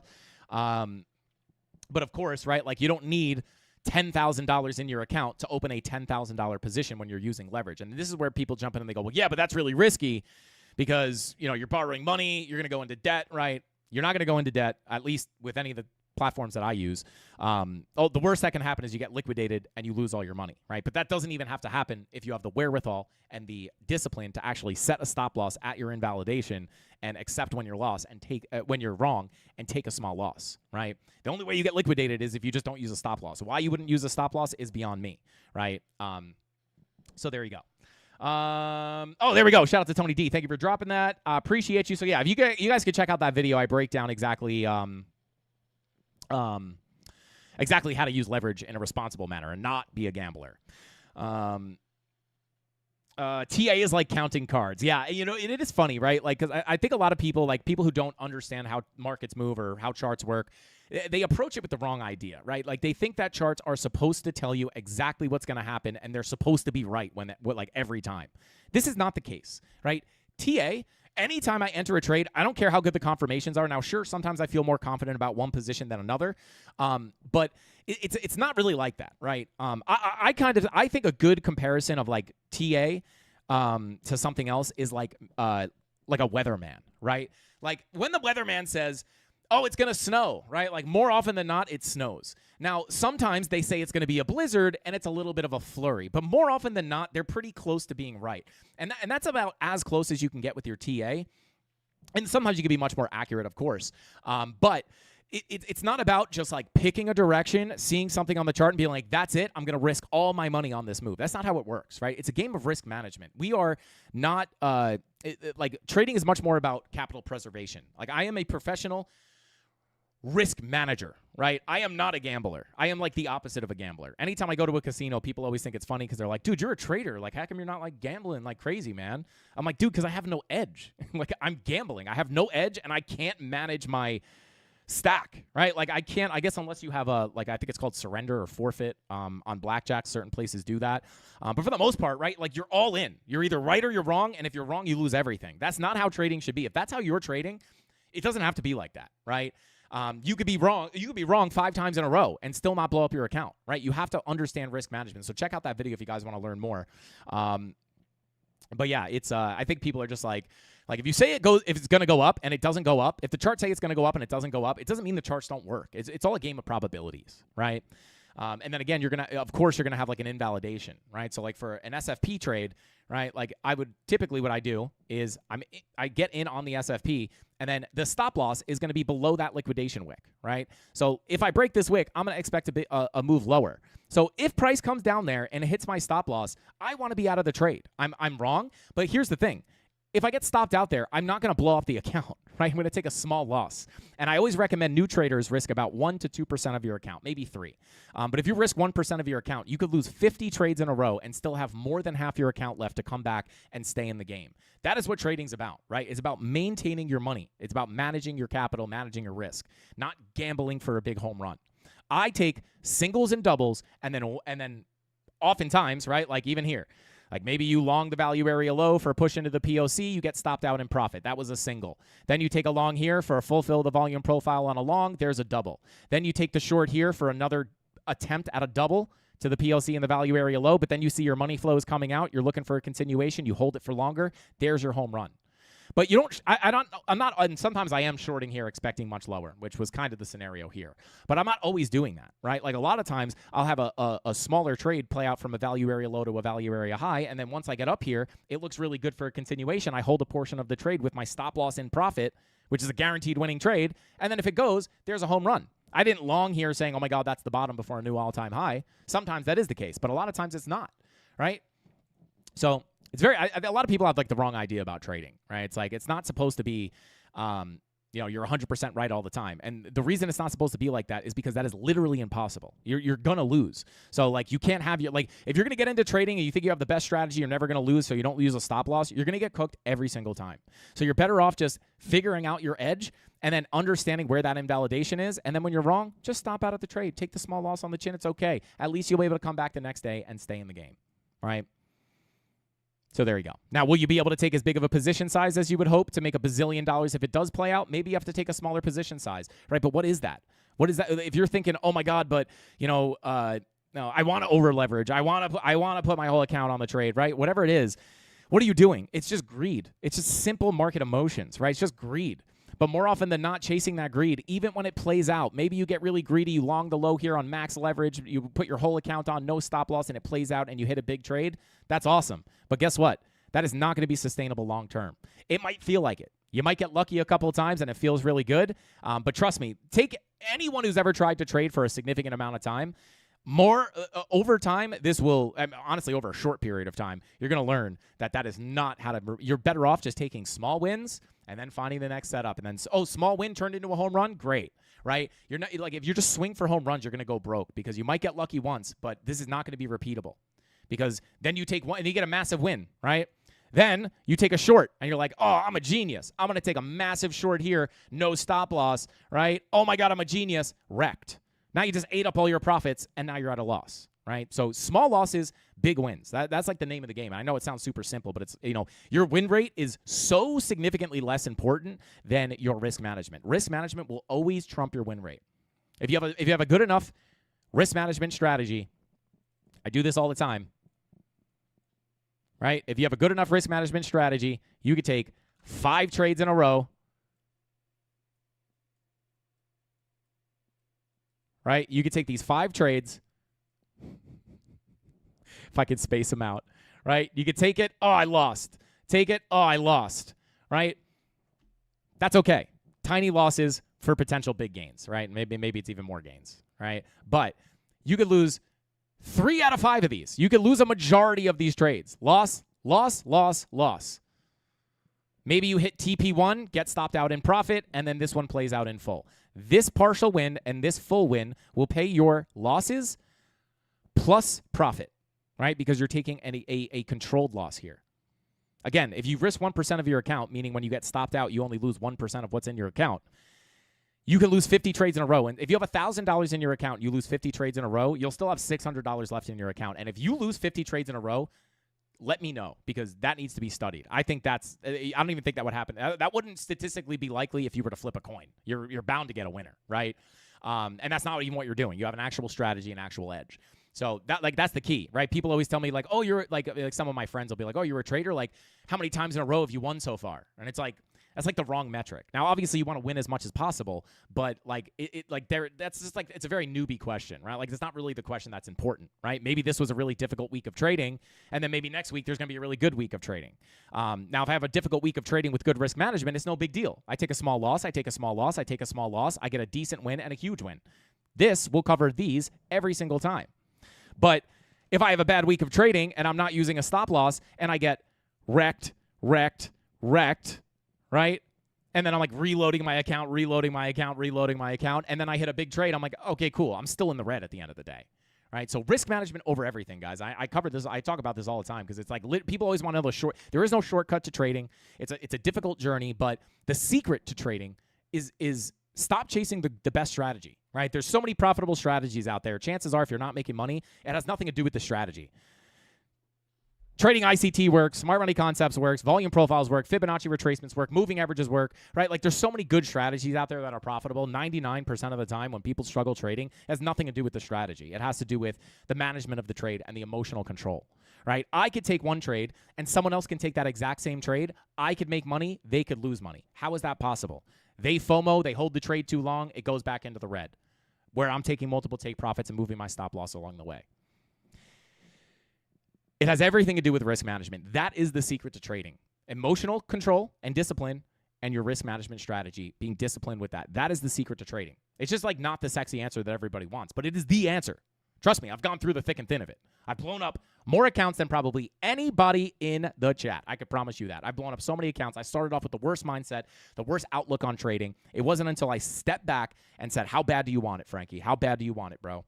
You want to work a 9 to 5 your whole life? I don't, right? But do I think that if I'm going to be able to click buttons on a computer and make a bunch of money by tapping buttons on a computer, made $6,000 today on that short, right? If I wanted to make money like that, I had to say to myself, is it realistic that this is going to happen in a week, a month, or 2 months? Probably not, right? And that was the mindset that I had as I was getting wrecked for so long. I was trying to get rich. I was trying to hit the big trade. And one time it worked out. I felt like a genius, and then over time I got cooked, right? It wasn't until I said to myself, or I told myself to extend the timeline, right? I think the best thing you can do, I say this to the premium Discord all the time, if you really want to change your life, if you want to trade and make money without having a boss, without having customers, without having inventory, it's like the most scalable skill ever. It is the most, like, there's location freedom. It's like honestly the best job on earth. But if you want to get there, you have to understand that good things don't come easy, right? You're not going to be able to make more than a brain surgeon clicking buttons on a computer after watching 5 tutorial videos, right? It's just not the truth. And what really changed it for me was extending my time horizon, right? Like, and I recommend you do that too. Stop trying to get rich overnight. Stop trying to get rich in a month. Stop thinking about the money. Stop chasing the money. Focus on the skill of trading. Focus on the skill of being disciplined with your risk management. And I still feel it sometimes, right? I might be in a trade. I'm like, I should take profit here. And like, there's always that dark mind in my head going, nah, don't do it, bro. Don't do it. Don't take profit. Come on. It'll go higher. It'll go higher, right? But you have to fight that consistently. It's very difficult. It's you versus you. Not only is it PvP, but it's PVU. It's UVU, right? So like, once you extend that time horizon, it lifts all that emotion off of you, right? Because now I'm not like, I have to get rich quick. Now all I care about is managing the trades. And then over time, you realize that that is what is going to make you money over time, right? Because you're less emotionally tied to the trades, because you're not trying to rush to get rich. You're not quitting your job before you're making money trading. You're not stressed out about trying to pay rent. All that's going to do is add more emotion. Now you're revenge trading. Now you're double leveraging. Now you're trying to hit the big trade, hold it longer so you could pay your rent. Not a good idea. Extend your time horizon, right? I gave myself 2 years with a little less than that, right? But not much less. I wish I actually had the dates marked down because I'm kind of estimating there, but it wasn't short, right? But it's like that's where I saw the most improvement because I stopped focusing on the money. I started focusing on the craft. If you can put $100 in an account and you could get into a trade and make $5, that's 5% on your account. That's $5,000 on the same trade on a $100,000 account. It's the same trade. It's the same risk management. The only thing that is different is there's extra zeros in the account, right? So focus on the craft, focus on the skill. And the beautiful thing is, like, there's no minimum. It's not like stocks where a lot of places you need like $25,000 minimum, right? You could put $100 into an exchange and play around with that money. Don't put more in than you're willing to lose, because when you're learning, you are going to lose. You're going to have to pay the market tuition. That's why you have to extend the time horizon. You're not just going to get into a signals group and get rich overnight, right? You have to build the skill. It's the most important thing. Extend your time horizon. If you're really serious about it, if you really want it, right? If you're just looking for a get-rich-quick scheme, well, probably too good to be true, and that just is what it is, right? It's not for everybody. But like, hopefully I am proof to you guys that, like, I'm not special, right? I'm not a genius. I wasn't in the gifted and talented classes. I hated school. I'm not great at math, right? I'm not horrible at math, but I'm like definitely not good at math. I definitely didn't do good in math class.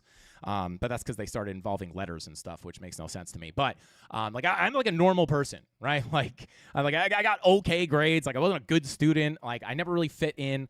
I was like one of the outliers, right? Like, and you know, when you try to tell people in your life that you have these goals to do this crazy stuff, like, they'll tell you, they'll try to not put you down, but, like, you know, they'll try to talk you out of it, right?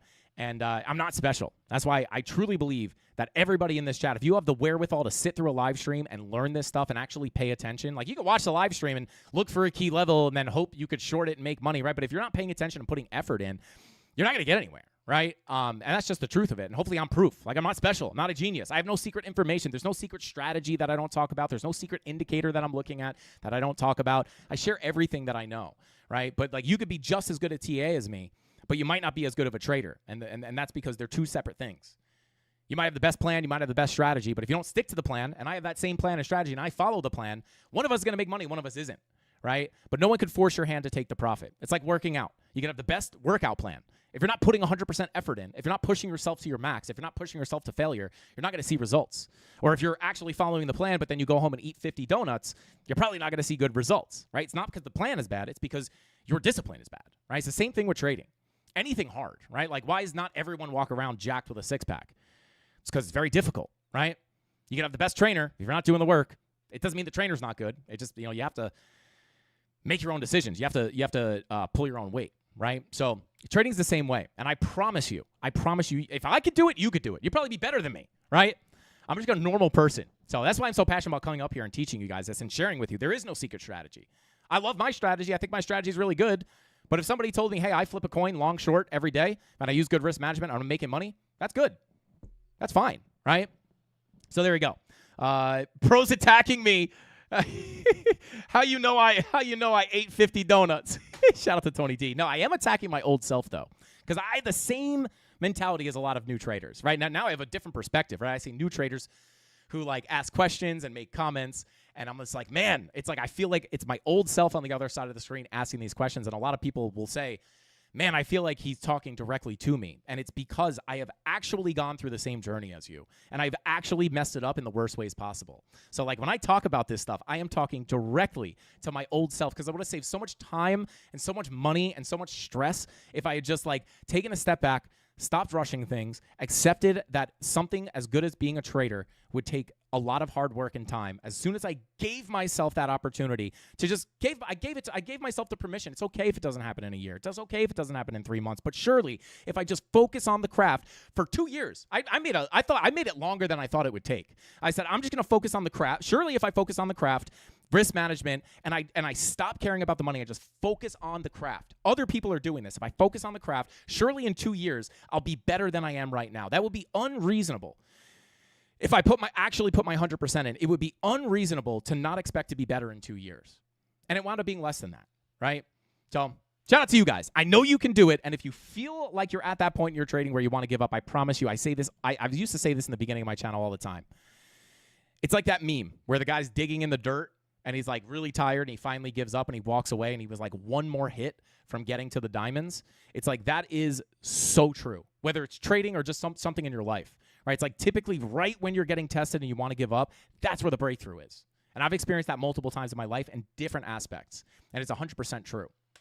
Shout out to N Salsa. Thank you for the super chat, bro. Say, keep it up, dude. Nice to see a genuine guy on YouTube. Yeah, I mean, I'm just up here doing what I like. Like I am doing what I would do any other day, right? Just on YouTube, right? If I didn't do this, if I didn't have a YouTube channel, if I didn't get to share, like this is just a bonus, being able to share all this with you guys and help you through your journey.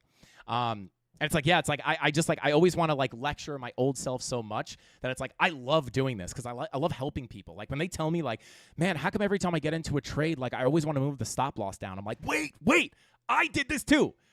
Don't do that. Trust me. I wish someone told me that back in the day. Don't do that, right? Like it's just like so. I just love being able to help people through that because it's like a genuine thing that I've gone through. And like when we see success from other people making money, whether it's like off one trade or I see people in the premium Discord slowly making long-term progress, it's like the most fulfilling thing ever. Shout out to Kelly Kellum, said, your stepdaughter misses you. Thanks for being a great stepdoggy daddy to Miss Ollie. Shout out to Kelly Kellum. If you guys have seen the puppy on the stream. Actually, Kelly was in that stream. But yeah, we had Kelly let me babysit his dog, which is Kelly, don't thank me, bro. Thank you for letting me rent your beautiful, beautiful four-legged family member. One of the best dogs I've ever met in my life. She's special. Shout out to Tony D. Dropping a link. What is that? Shout out to Tony D. And shout out to Charlie. Thank you for the super chat. Said, how much is the premium Discord? If you go to the link in the description down below, FrankieCandlesTrading.com, there's a bunch of different tiers that you can do or like subscription methods. But we will be having sales coming up soon for Black Friday. So yeah, if you just go to FrankieCandlesTrading.com, not a signals group, it would kind of just backtrack everything I just said, right? If it was as easy as getting into a signals group, telling and having someone say, hey, buy this and then sell here, buy here and then sell here, and you're just going to make $1 billion, I would have never learned how to trade, right? I would have just been in some signals group making $1 billion. So it is not a signals group. I explained earlier in the stream exactly what we do in the premium. But I just give my spoon-fed trade setups. I just don't tell you exactly when to buy and when to sell.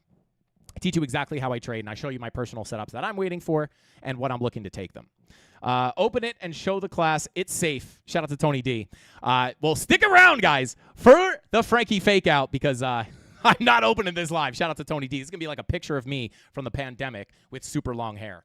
Shout out to Tony D. But thank you guys for tuning in. I appreciate every single one of you guys for hanging out with us here. Shout out to Kelly Kellum with the super chat. Oh, God. Hang on. Stream Deck's freaking out, guys. Shout out to Kelly Kellum. Said she came back liking peanut butter more than I remember. I won't judge. Shout out to Kelly Kellum. She's hard to say no to, brother. But shout out to Kelly and his dog, Ollie. She's the best. Hey, Kelly, you just let me know, bro. I'm on call, brother. I'm on call. I don't care if you got to go to the grocery store. Drop her off, bro. We're here. We're here anytime you need. But, guys, thank you so much for hanging out with us here on the live stream. Pray for Bitcoin. Hopefully, we could get a bit more of a bounce to the upside. But if you just tuned in, scrub back to the beginning of the stream. We went over all of the Bitcoin levels, exactly what I'm expecting, as well as the altcoins. And we even dropped some Frankie Candles trading lectures at the end. So I'll see you guys tomorrow. Same place, same time. Thank you all for tuning in. I appreciate every single one of you.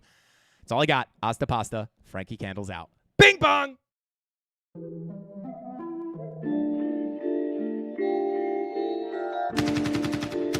Look what's next for me, Joe. I'm gonna get that second bell. Where the is it?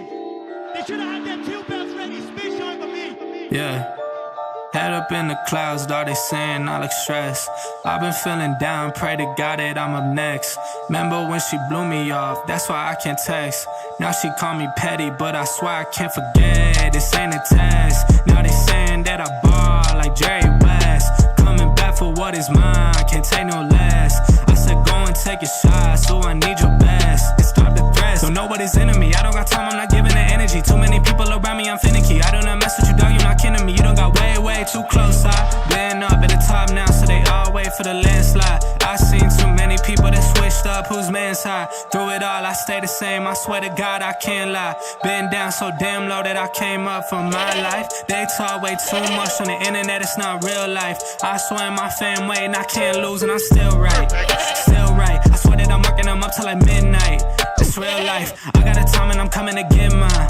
In time, I cannot lose and I'm coming right inside. I'm in my, yeah.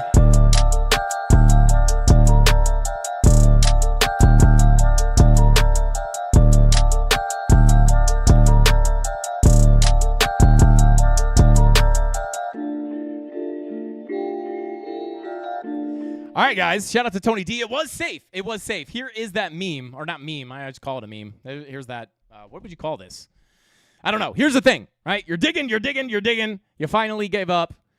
Look at how close he was. Like, this is literally exactly what it felt like, not only with trading, but other things in my life as well. Like, I promise you guys, if I could be the voice that keeps you going, I'd be honored. And shout out to K Diggity. K Diggity says, Frankie saved me so much money, it's not even funny. I'll stray away from his risk management from time to time, but always end up learning that Frankie was right. Shout out to K Diggity. Got to manage the risk, guys. You got to manage the risk. Like I said, risk management over win rate every single time. With all that being said, that's all the time I got. It's already 8 o'clock, guys. I got to get out of here. Mrs. Candles is probably pissed.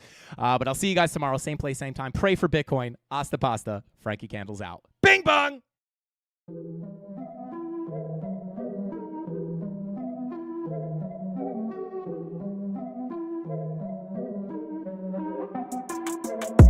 Here we go, at the top of the class on a roll, and it's time to run it up, yeah you know.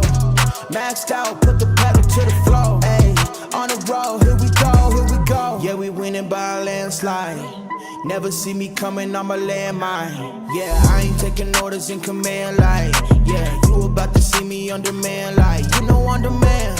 If you ain't know, you about to understand. Yeah, I got the team by my side, right hand. Yeah, take it to a string, you ain't seen it like that. Yeah, and it's the dream, and we coming for the bag. Yeah, and we ain't never going back now. Future expedited, now we on the fast track now. They won't lend a hand, now they see us on the map now. It's time to act out. Here we go, at the top of the class on a roll, and it's time to run it up, yeah you know. Maxed out, put the pedal to the floor, ayy, on the road, here we go, yeah. At the top of the class on a roll, ayy, and it's time to run it up, yeah you know, yeah. Maxed out, put the pedal to the floor, yeah, on the road, here we go, here we go.